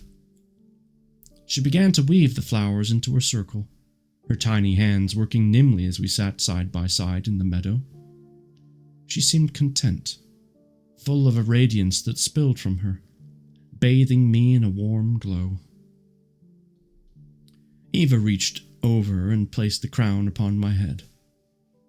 You look like a princess. She sat back as her face suddenly grew pensive. But why are you so sad? I realized tears were falling down my cheeks, and I slowly brushed them away. I am not sad, Eva. I am happy. Happy that I was able to meet you. She seemed to ponder this for a moment. I am happy to meet you. Deep fuchsia reflected in the blue of her eyes as she gazed up and pointed. Look, the sky is turning pink. I placed my hand gently upon her head. Eva, I believe it is time for me to go now. But I want to give you something.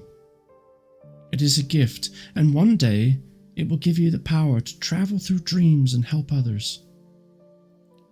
She eagerly nodded to me, wonder dancing upon the flush of her cheeks as my hands reached out, gently placing the tips of my fingers against her temples. A surge of energy flowed through me like a brilliant spark of life before my body began to tremble, and I slowly slipped away from her. This time there was no darkness, only a warmth and a light, and I knew then that my flesh no longer held my spirit, but my story would continue. And that, ladies and gentlemen, is the end of part 2. Jeez.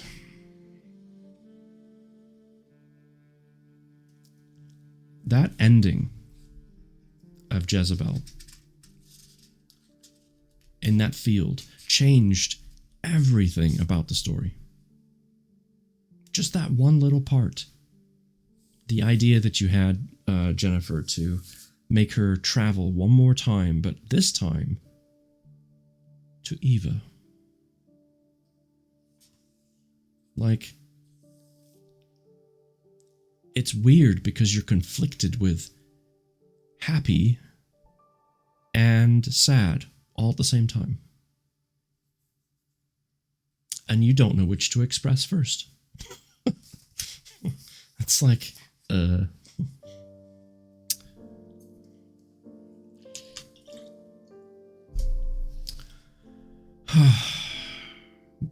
fantastic torment is what I would like to call it.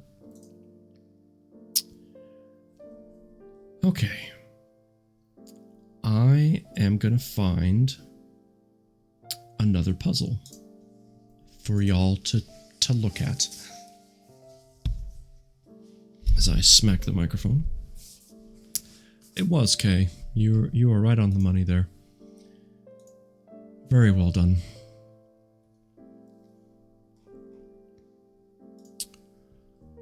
This one looks good. We'll keep it at about the same puzzle piece-ness. Puzzle piece-ness, yes. Let me go ahead and update stream elements so that the link will work for you. Just bear with me a moment. Let's save that. I'll get out of there. Move that out of the way. Come back over here. And poof, you have a new puzzle. Fantastic torment, I like that. Yeah. I'm not usually an emotional reader, but you got me. I'm sobbing, thank you. That's, yep. That sounds about right. Here is your new puzzle, by the way. It's a tree. By a fence. So, enjoy that if you wish. I was definitely a mess while writing that last scene. Yeah, I can imagine.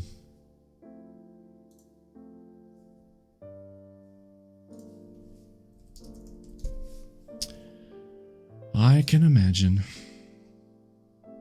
I'm forgetting the name of the book that we read. Gosh darn it. It was quite a few books ago, but there was a scene of the main character is the daughter to her mother, obviously. And the scene is about her mother passing away of cancer, but it was so elegantly written that you couldn't be dry-eyed at the end. You just couldn't. Even I was in tears. It was, oh man. It just ripped a hole right through you. It was ridiculous. Amazingly well written, but my goodness. It was gut-wrenching. What was I about to do? Oh, right. I need to edit the push-ups, for one. So thank you again for that. as I mentioned before, so those of you that may not heard, for some reason OBS had an update, and I think it's messing with the cameras because anytime I turn on the push-up camera, it completely messes up this camera. So I will do the push-ups at the end. You just will have to trust me. Hopefully you do. There should be enough of a trust here that you just, you just know that I did it. Okay? Okay.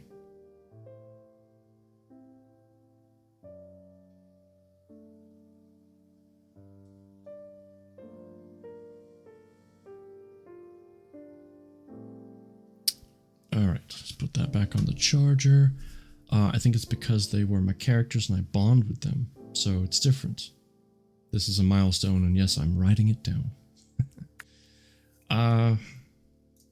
Yeah, that makes sense, Kay, because as you develop the characters in your story, you can't help but feel like they're a part of you. Even in one of my books, there's a main character. He's not even a main character. He becomes a main character, but initially he's not. He's like a really good secondary character. Let's just put it that way. And he passes because he kind of has to for the story to work. And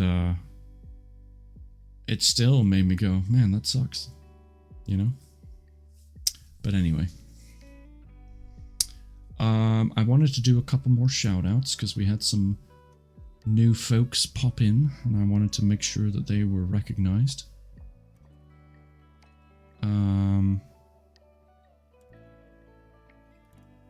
I don't know if they're still here.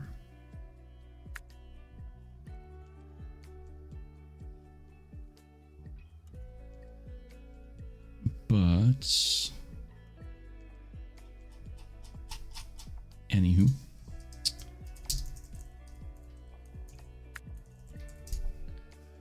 Yes, exactly.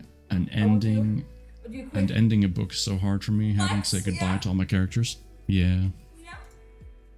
Quick flex for everybody. She flexing. For the weekend. Man, Stream Elements is struggling tonight. Maybe that's why my series are so long. Yeah, could be.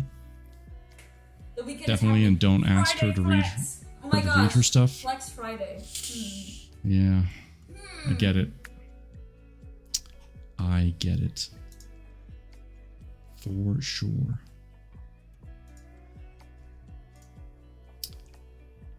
I always have book withdrawal when I end a book. Yeah, I can understand that, especially if it was one that you just like keep going, more. Some books, I'm not gonna lie, some books have had a nice ending where I didn't need to, you know, want for more. It was just ended in a way that made sense. And therefore that was okay with me, you know? So, but that doesn't happen all the time. It does not. Ah, yes, the dreaded book hangover.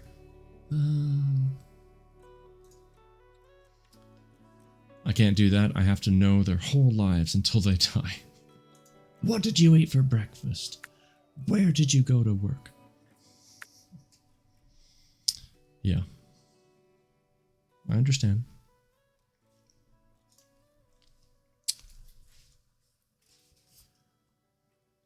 But hey, ladies and gentlemen, we're on part 3 of Awaken.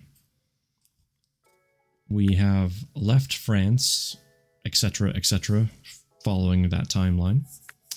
And we are now in Rockport, Maine, 2016. Which basically means we're back to present day with August and the current Jezebel. So, this should be fun.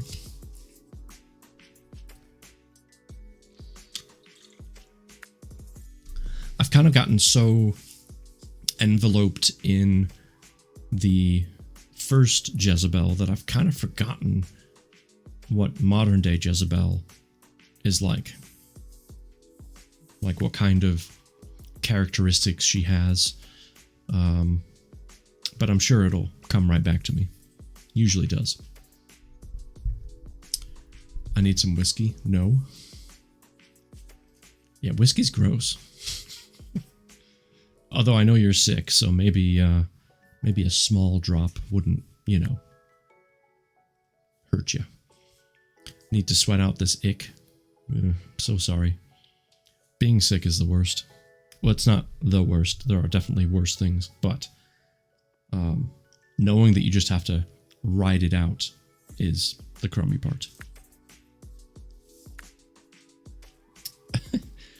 Now, if you two need to fight about this, I ask that you do it in private. Otherwise, go about your business. Screwball is not gross. Sorry. We have a difference of opinion there. Alright, folks. Chapter 1 of Part 3, page 231. I know you're teasing. It's okay. So am I. I raspberry both of you. I see how it is. Okay. I'm just going to read, if that's alright with you, before they finish the other puzzle, and I haven't even started the first chapter. Chapter 1, page 231. Daddy. That's right. The sound of the waves drifted through the open window of my office as I stood by my desk clearing out my belongings. Rays of sunlight slanted through the room, brushing its warmth across my skin while I carefully placed papers into a box. My hand lingered over the artifacts of my life, now neatly tucked away like a bittersweet conclusion to a story I had spent so long immersing myself in. I always struggled with goodbyes. Gonna miss you. Jules was beside me, crouched on the floor, going through the customer files in the cabinet.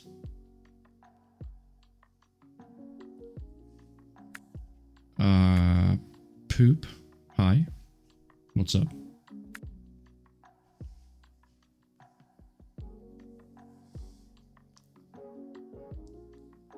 Though, I'm happy you are leaving. She grinned up at me. Being whisked away to some unknown place by a guy who looks like he came out of some 19th century romance novel.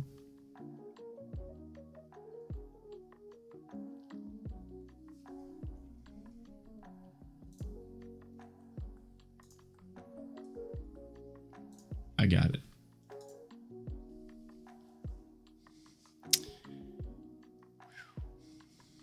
Boy, I almost got frazzled. This is my frazzled face.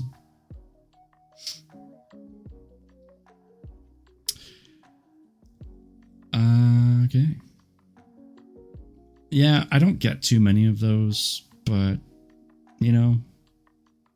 apparently I've had 2 in one night, so must be doing something right. Anyway, where was I? Right. By a guy who looks like he came out of some 19th century romance novel. I mean, seriously, Jezebel?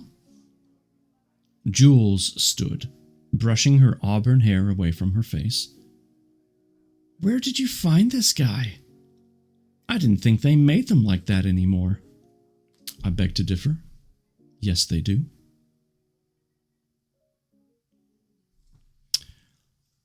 She leaned in close to me with an impish grin on her face. I bet he's incredible in bed. I shot her an amused smile. Jules had no idea. And you're okay with not knowing where he's taking you? She asked. It's all very mysterious. She wiggled her fingers mischievously at me. I'm looking forward to the surprise. I ran my hand along the wood of the desk. So many years spent in front of its oak panels, carving out my own self-reliance upon the faded grain of the surface. I was suddenly overwhelmed with the brisk pace in which my life was unfolding. When August told me that he wanted to take a blind leap with him, in the moment there had been no hesitation.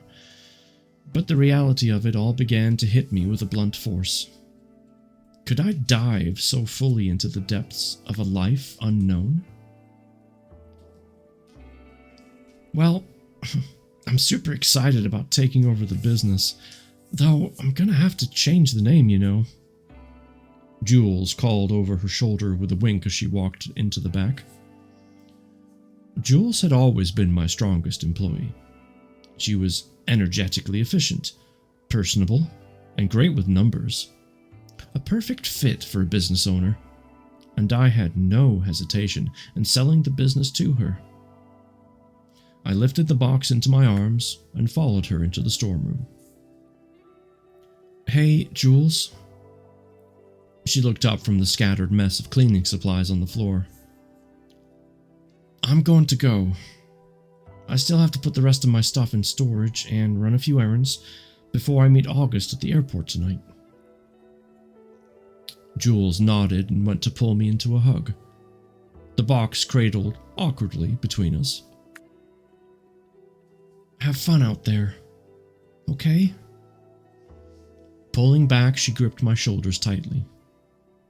You know, Jezebel, when I find out what really happened between you and my brother, I was honestly pretty ticked off at first. She tilted her head at me with a small smile that softened the edges of her words. But I understand that the heart can speak much louder than the mind.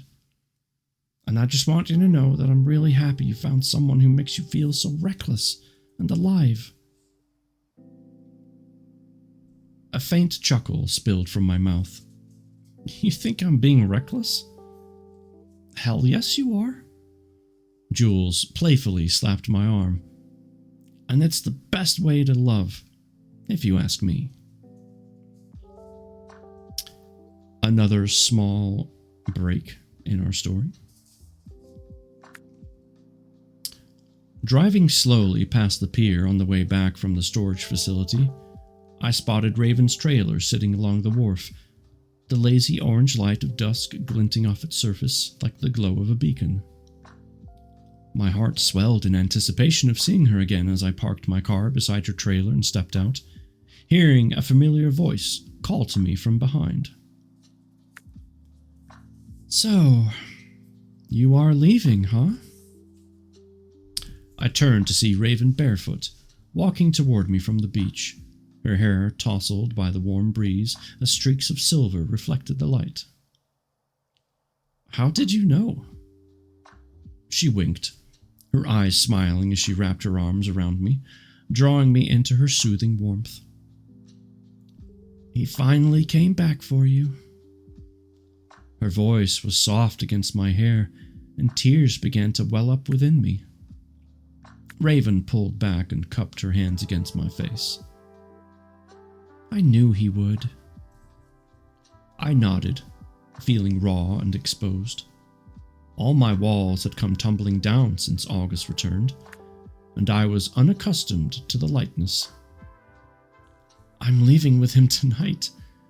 I just wish I had more time to see you. Raven's soothing green eyes rested on me. Don't worry.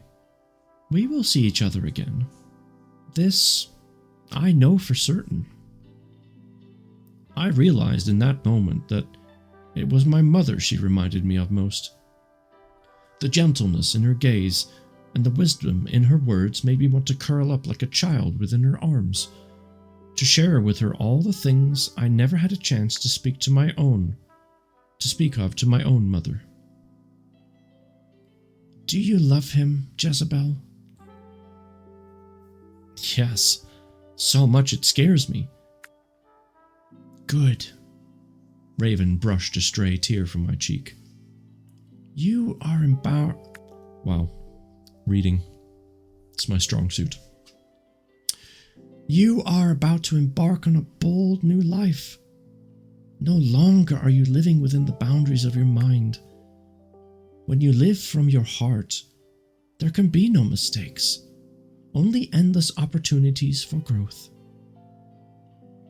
She stretched her arm out toward the ocean. This is my favorite time of day. What do you say we take a walk?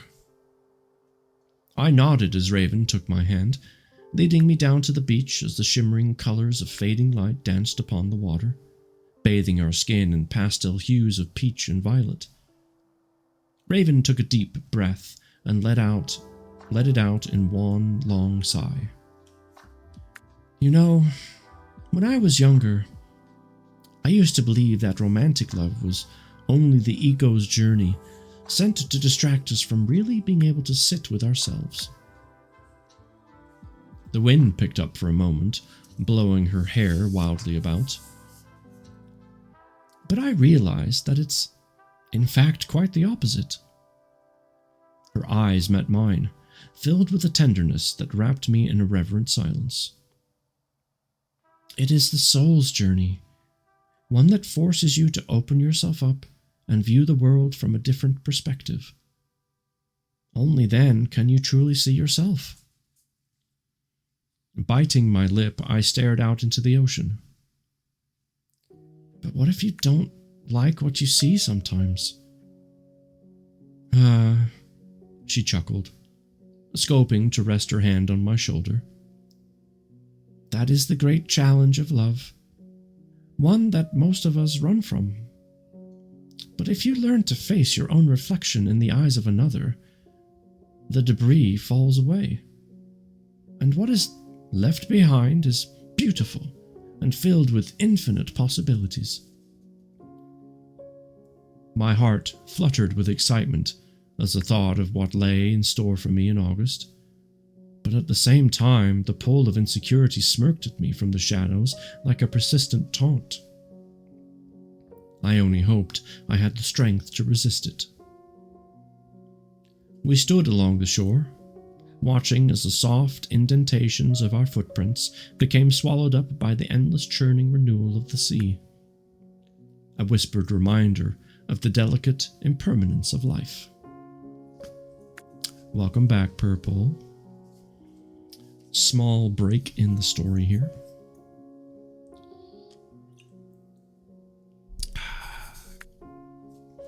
You missed it, Purple. We had to ban a couple people while you were gone. They didn't cause too much of a ruckus, but tis what it is. Kind of tired tonight? That's okay. No worries. Yeah, one was like someone that makes ads or like sell stuff or whatever. And then another one was starting to get a bit disruptive with some inappropriate typing, shall we say. So I kicked him. Very dare, yes. Alright, we're on page 234. Just after a small break in the story. My steps echoed against the walls of the empty apartment as I walked to the front door with my bags in hand. It always shocked me to hear that hollow sound with all the emptiness staring back at me. I had poured so much my life into this space. Now it lay vacant, as if I had never been there at all. I flipped off the light switch, enfolding the room in darkness, and closed the door for the last time. The taxi took me out through the sleepy streets and onto the long stretch of highway that wound its way beside the water. Rolling my window down, the warm, salty breeze of the ocean hit my skin like a soothing caress. I was going to miss this sleepy little town. It had taken me in when I was broken and bruised, nursed me with a calm and steady hand. But now that renewal coursed through my veins, with a new life bearing fruit. I was ready to say goodbye. Again met with another quick break. The lights of the tarmac blinked their rhythmic code as I stared out the window of Barnstable's tiny airport, my bag sitting by my feet as I waited for August. The room was quiet. Only a few people sat in the faded blue chairs around me, tucked into themselves, their phones illuminating their faces in a soft glow. A murmured hush filled the air, punctuated only by brief announcements over the intercom. There was a rustle of fabric beside me, and August lightly touched my shoulder. "Are you ready, Jezebel?" I nodded as he grabbed my bags and took my hand, guiding me through the terminal, past the waiting gates, and through a set of double doors that led out to the tarmac. "Where are we going?" I asked with confusion. "I thought we were getting on a plane."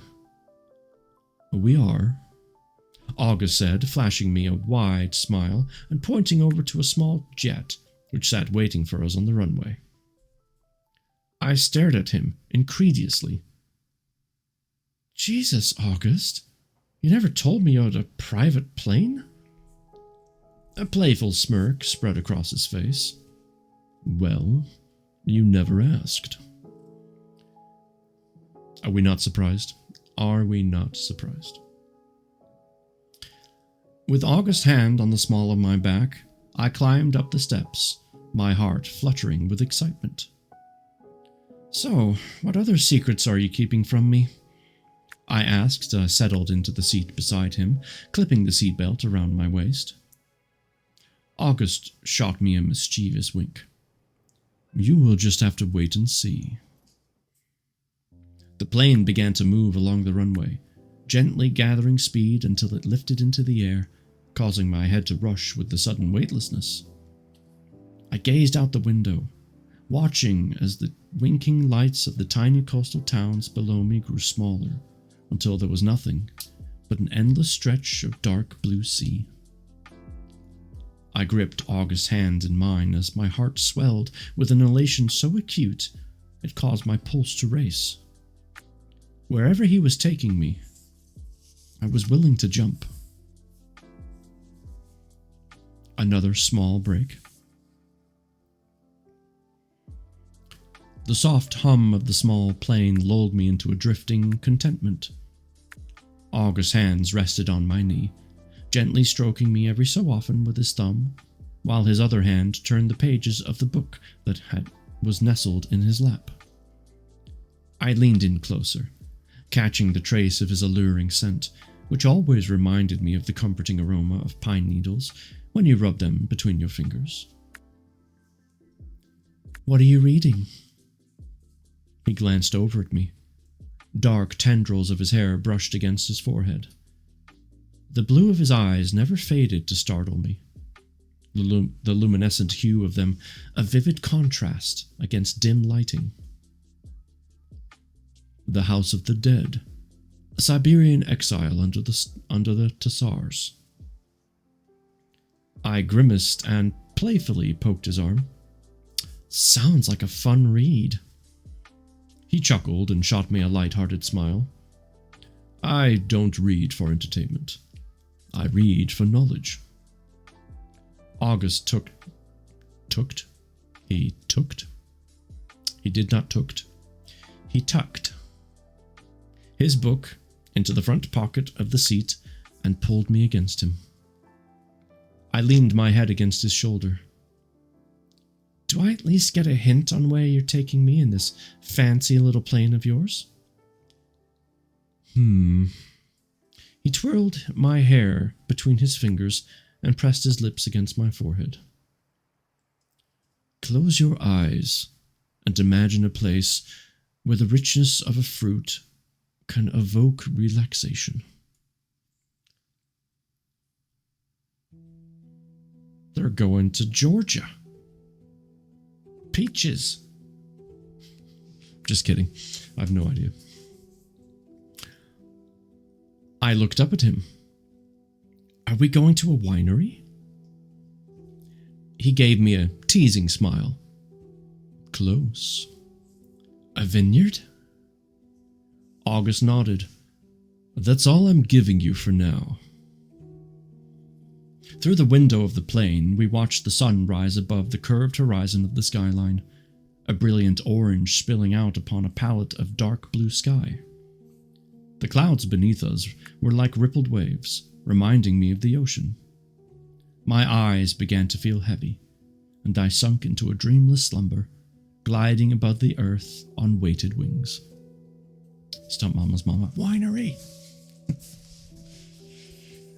They're probably going to California, because there's a lot of wineries in California, you know. Small break in the story. Should I read the rest of the book like that? The moan of the engine's descent and the sudden shift in altitude jarred me from my sleep. No, I should not.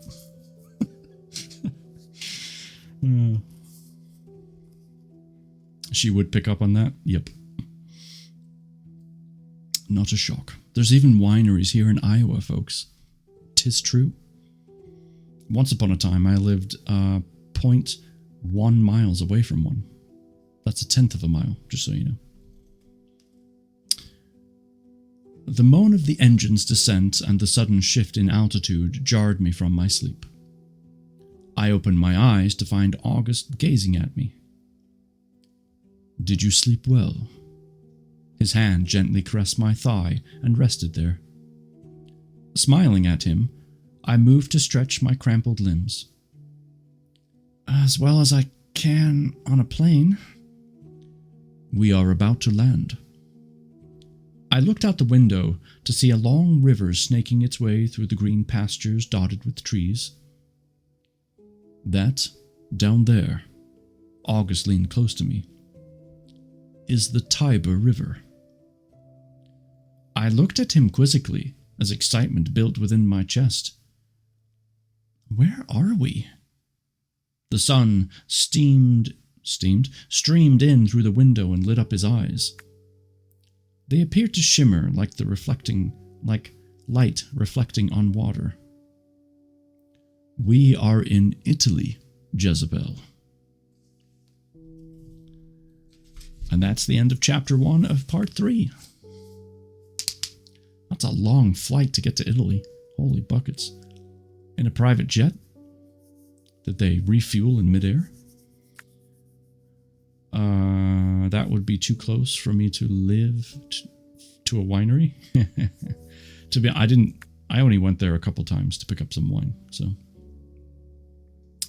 We do like to go to the wineries when we travel. Wineries are fun. There's one here that also makes awesome fudge. It's a fudgery? You have a winery next to a fudgery? That's fantastic.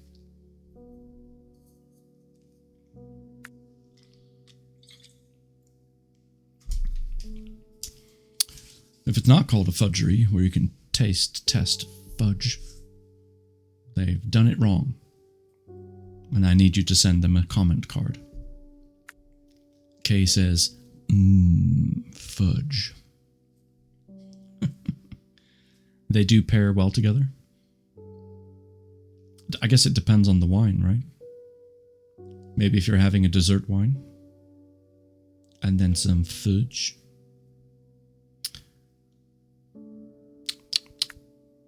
I've stopped eating fudge, though. Well, I shouldn't say stopped eating. I hardly ever take on fudge because it's so chewy and gets stuck everywhere in my teeth. Well, yes, the proper wine. Of course. One does not simply pick up any random bottle, okay? Oh no, red wine, it goes well with everything. See, Jennifer, I'm more of a white wine kind of person, myself. My voice is not quite that deep, but the inflection is accurate. Take it. Carly? Carly Lorraine Jones. I see you. eating on stream. Are you eating fudge?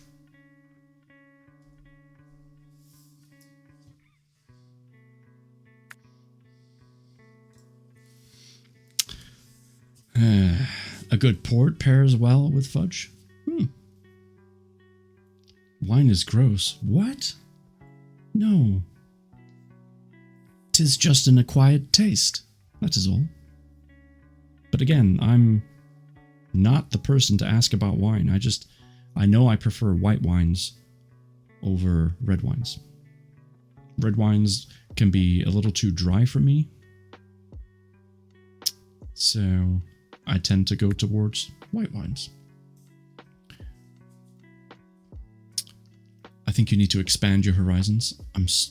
I failed to acquire it. Well, that's, it's not for everybody. I don't like peanut butter, and I get grief about that all the time. Darth Vader's here. What's up, Darth? I like rosé. But I'm a hillbilly, so bring on the whiskey and slow gin. I like fruit-flavored rum drinks myself. You just ate a Reese's Cup? It's 10:20 at night for you, ma'am. You shouldn't be eating Reese's right now.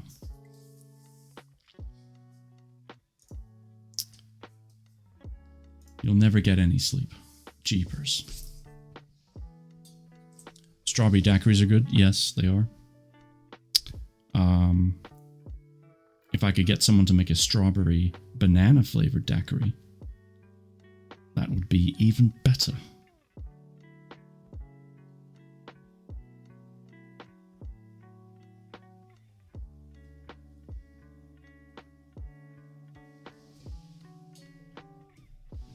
Why don't you make it? Well, I usually do.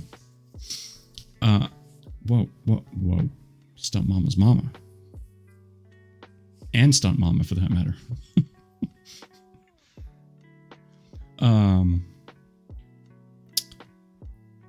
Normally when I have my drink here, I do usually have some sort of fruit smoothie.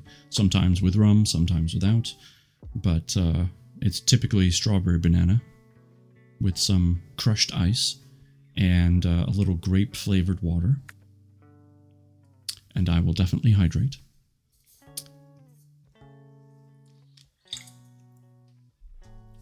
Alright, we're getting distracted, okay? Let's do one more chapter.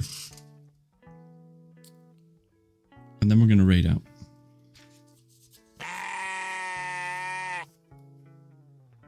My picture brightened? It did. It looks the same to me. Is it because I did something to the light? I don't know. Strange. All right. Ladies and gentlemen, for your viewing entertainment. Page 238, Chapter 2 of Part 3.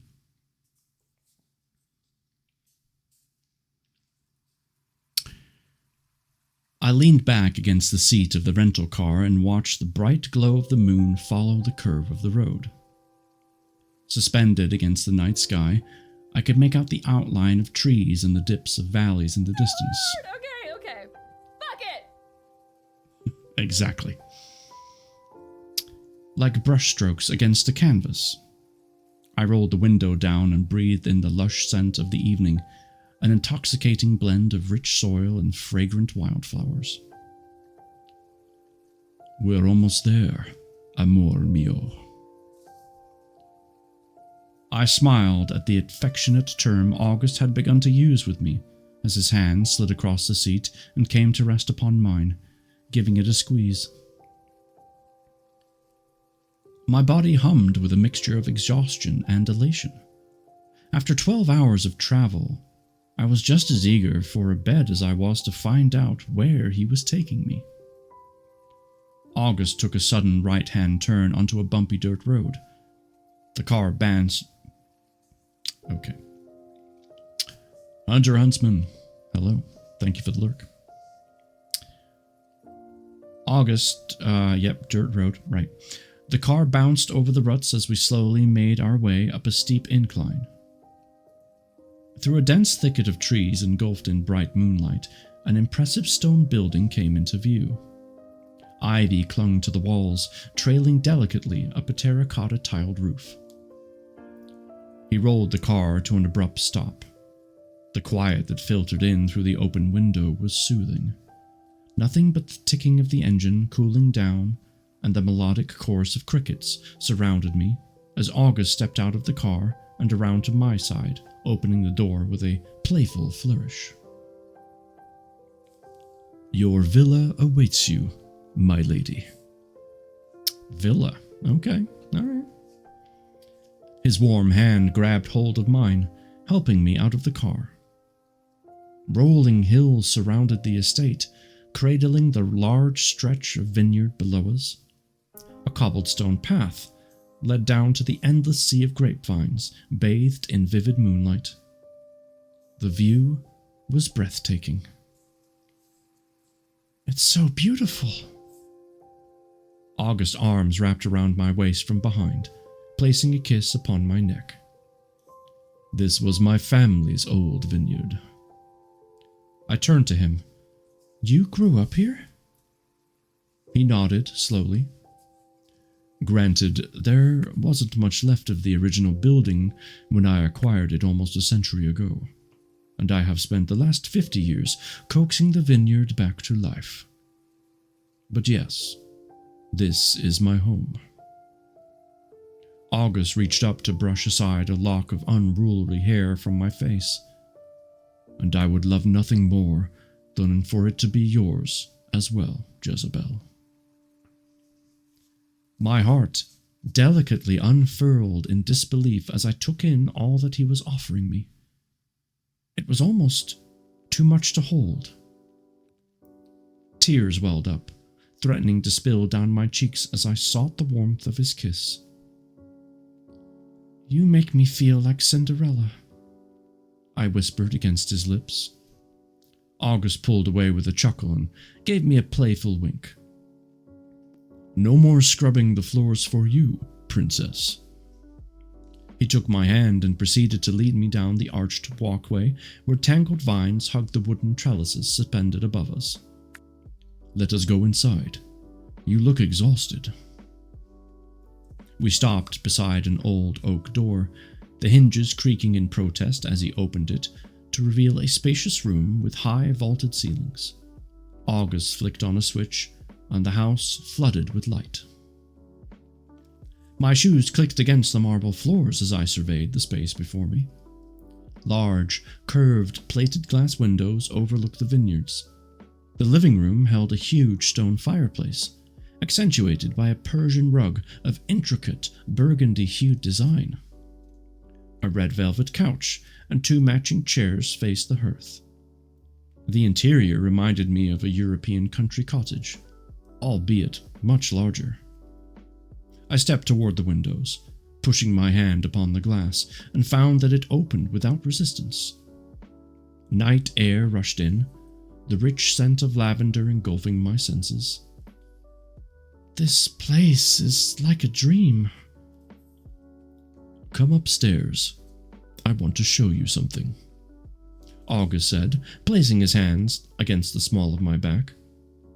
I turned to follow him up a wooden spiral staircase and onto the second floor. A hallway led to 3 rooms. He opened the last door at the end, standing in the entryway while I stepped into the room. Slanted ceilings met a wall of windows overlooking the vineyard.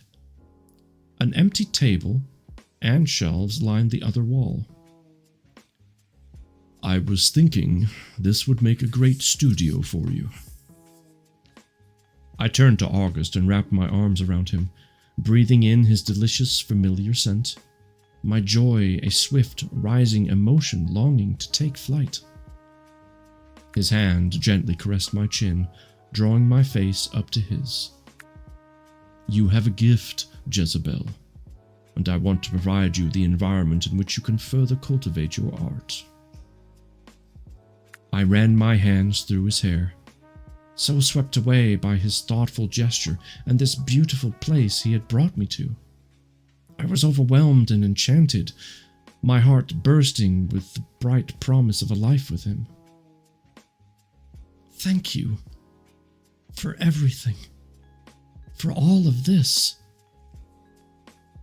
We have come to a small break in the story, which gives me a chance to catch up on everything I seem to have missed.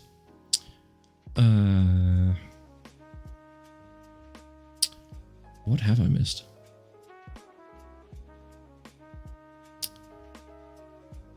Oh, I'll never get used to that.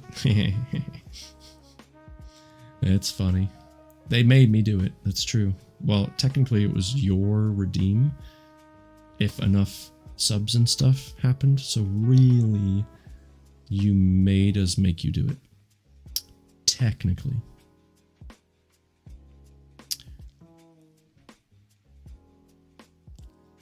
Hope everyone's having a good Sunday. Absolutely. Of course, hang out with some family earlier today until they left and help the kiddo out with some projects today. All in all, good day. Well, that's fantastic. I got to relax this afternoon after getting back from a family reunion. Lovely. That's good. My day has been trying to keep my... Oh, I lost it. Where'd it go? Keep myself from dying from this weather. Yeah, I heard it's still pretty hot. And y'all don't have air conditioning.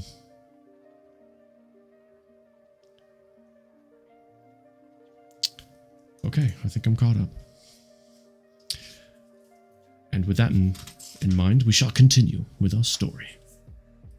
How was my trip? It was good. I tell you what, you didn't get to see it before, so after I finish this chapter, I will play for you the 2-minute video I made of the trip. And then we'll raid out. Shadows from the moonlight played upon August's face while he lay on the bed, watching me as I shed my clothes and slipped under the soft white cotton sheets. I drew my body close to his. I was no longer tired as the electric pulse of his bare skin collided against mine, the warmth of his breath in my ear. Do you want to know where I was when I left, Jezebel? I sought out his eyes among the dancing silhouettes that fluttered across the room. Yes, I do. I was here, grappling with the apparitions of my past. You see, this place does not hold the warmest of memories for me. But no longer do I want to live with these old ghosts beside me. I am ready to relinquish them, to make room for new memories. I pulled him closer to me. His names tumbled from my lips and rested softly against his skin as his hands trailed through my hair. You have breathed new life into the dark spaces within me, Jezebel. His words moved me, like a beautiful offering laid at my feet. I ran my hands down his chest and then wrapped my leg over his waist, sliding myself on top of him. His lips eagerly responded to my kiss. Gripping my thighs tightly, his desire grew beneath me, and he let out a deep moan as I slid him inside, filling myself up with his heat. God, you are so amazing. His words came out in a tangled groan as I began to rock my hips slowly against him. A surge of pleasure consumed me as his hands slid down my back and pulled me closer, thrusting himself deeper inside. I arched my neck and with my hand drew his mouth against it. I wanted to feel all of him inside me. Embrace me. He hesitated, his teeth lightly grazing across my skin. The tantalizing and familiar sensation of sharpness that gave me goosebumps. August's voice was a tremble against my neck. You do know that making love to you while embracing is almost too much for me to handle. Please, I moaned, moving more frantically against him. With a soft growl, he sunk his teeth deep into me. The overwhelming orgasm that took hold of my body as he began to draw out my essence was so intense that I must have startled him with my cry. He slowly withdrew for a moment, seeking out my eyes in the darkness. "Don't stop!" August grabbed me around the waist and suddenly flipped me over to my back, plunging himself deep into me while his mouth found my neck once more, drawing out my pleasure and obliterating my senses. His body, possessed by desire, pinned me to the bed as he began to shudder against me, releasing himself as he took my face in his hands. His gaze burned deep into the depths as he climaxed, riding the last feverish wave with me. A sudden, powerful silence overcame us in that moment as I fell into the intensity of his gaze. Nothing but our labored breath filled the room, our bodies perfectly entangled. A rush of euphoria, so strong, rose within my chest, and a choking sob spilled out. Overcome by him and all the naked beauty he extracted from me. August pulled me closer to him as emotion consumed me. His voice was a tender whisper in my ear. "You feel that, don't you?" His fingers brushed away my tears, and that was when I saw his own, sliding down his cheeks. This is love, Jezebel. A small break in the story.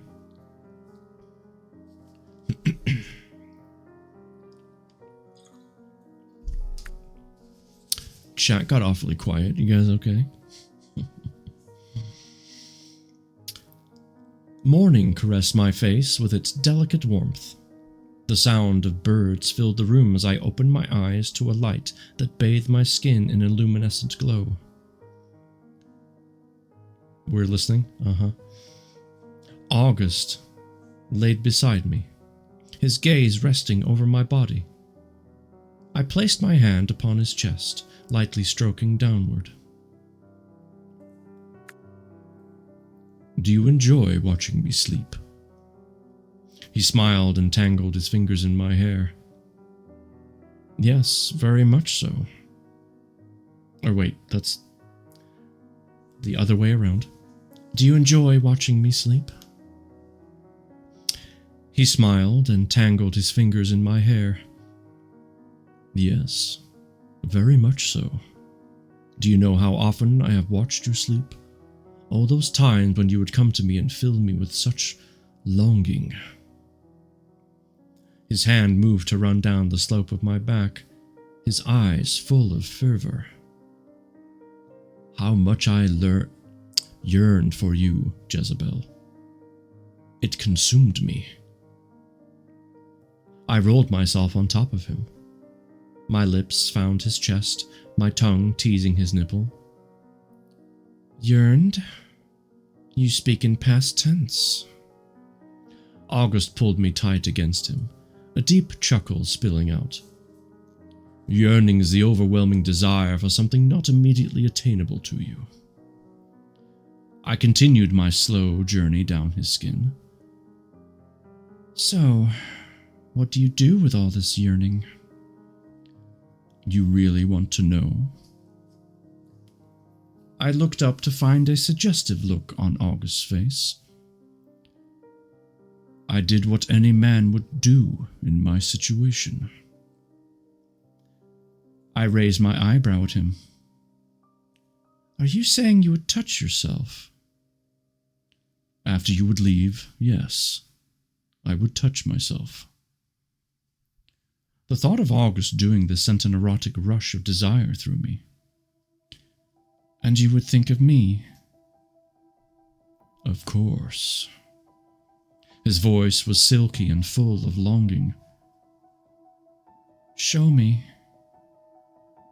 I slid the sheets past his hips and moved his hand down to where he lay erect. "Show me how you would touch yourself." Okay. Yowza. Are we feeling salacious this morning? A seductive smile crept upon his face. Yes, I replied breathlessly. Heat bloomed within me as he began to stroke himself, his hands sliding up and down his length. His eyes burned into me, full of a heavy longing that made me ache inside. His breath grew labored, and a deep moan escaped him as his stroke quickened, all the while never breaking his gaze.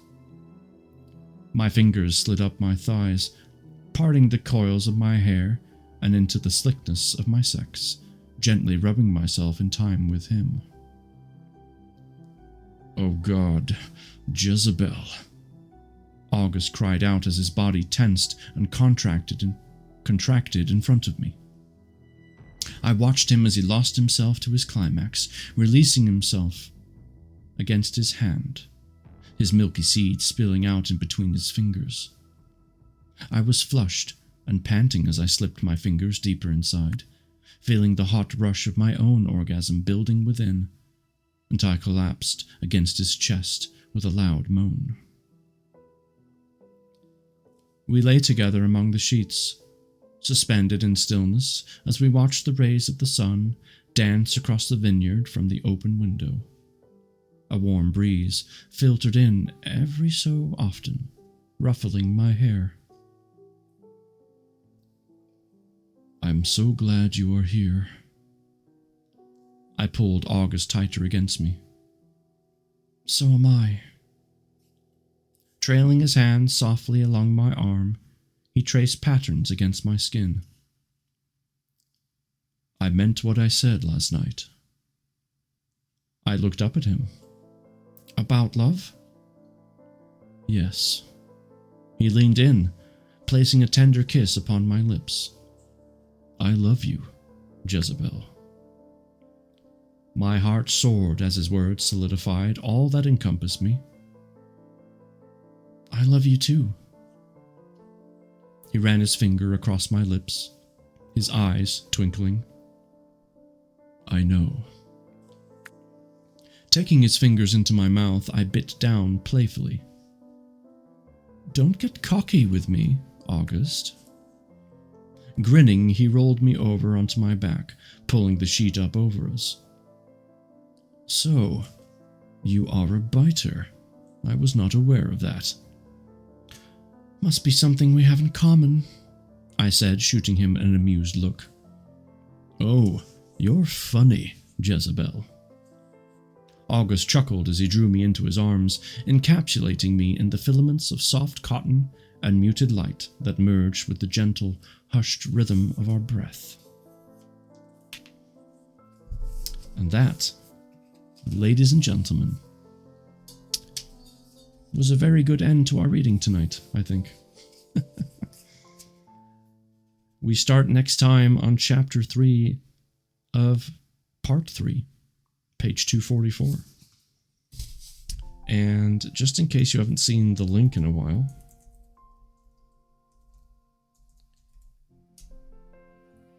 go check out our author. See the works she has writ. All right. So, is everyone still doing okay? Kay's obviously doing all right.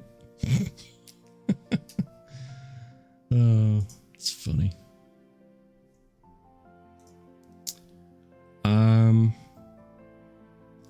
Okay. Yes. Puzzling away. Good for you. Stay focused. Oh my. Stepmama's mama. Enjoying the story, I see. Yes, good to end things on a high note, indeed. Let me play for you one last time the little video that I made of our getaway. I took well over 160 pictures and videos. I had deleted some, I redid some. I couldn't use them all in the video, otherwise it would take forever. Like, literally forever. But, yeah. Let me take us back to this screen and enjoy the video.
All right, so there you go. That was a sneak peek at everything that happened.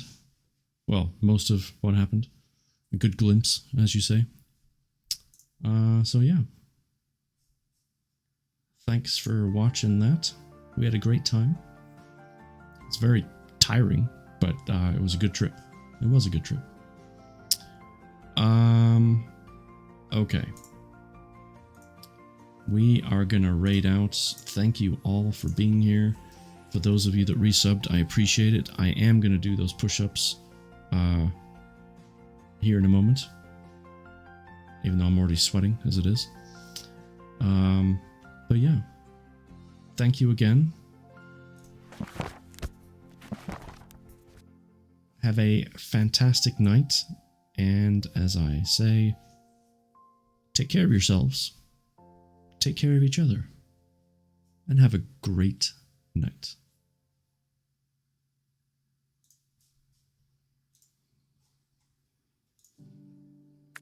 It should have been an immediate ban. Immediately. Immediate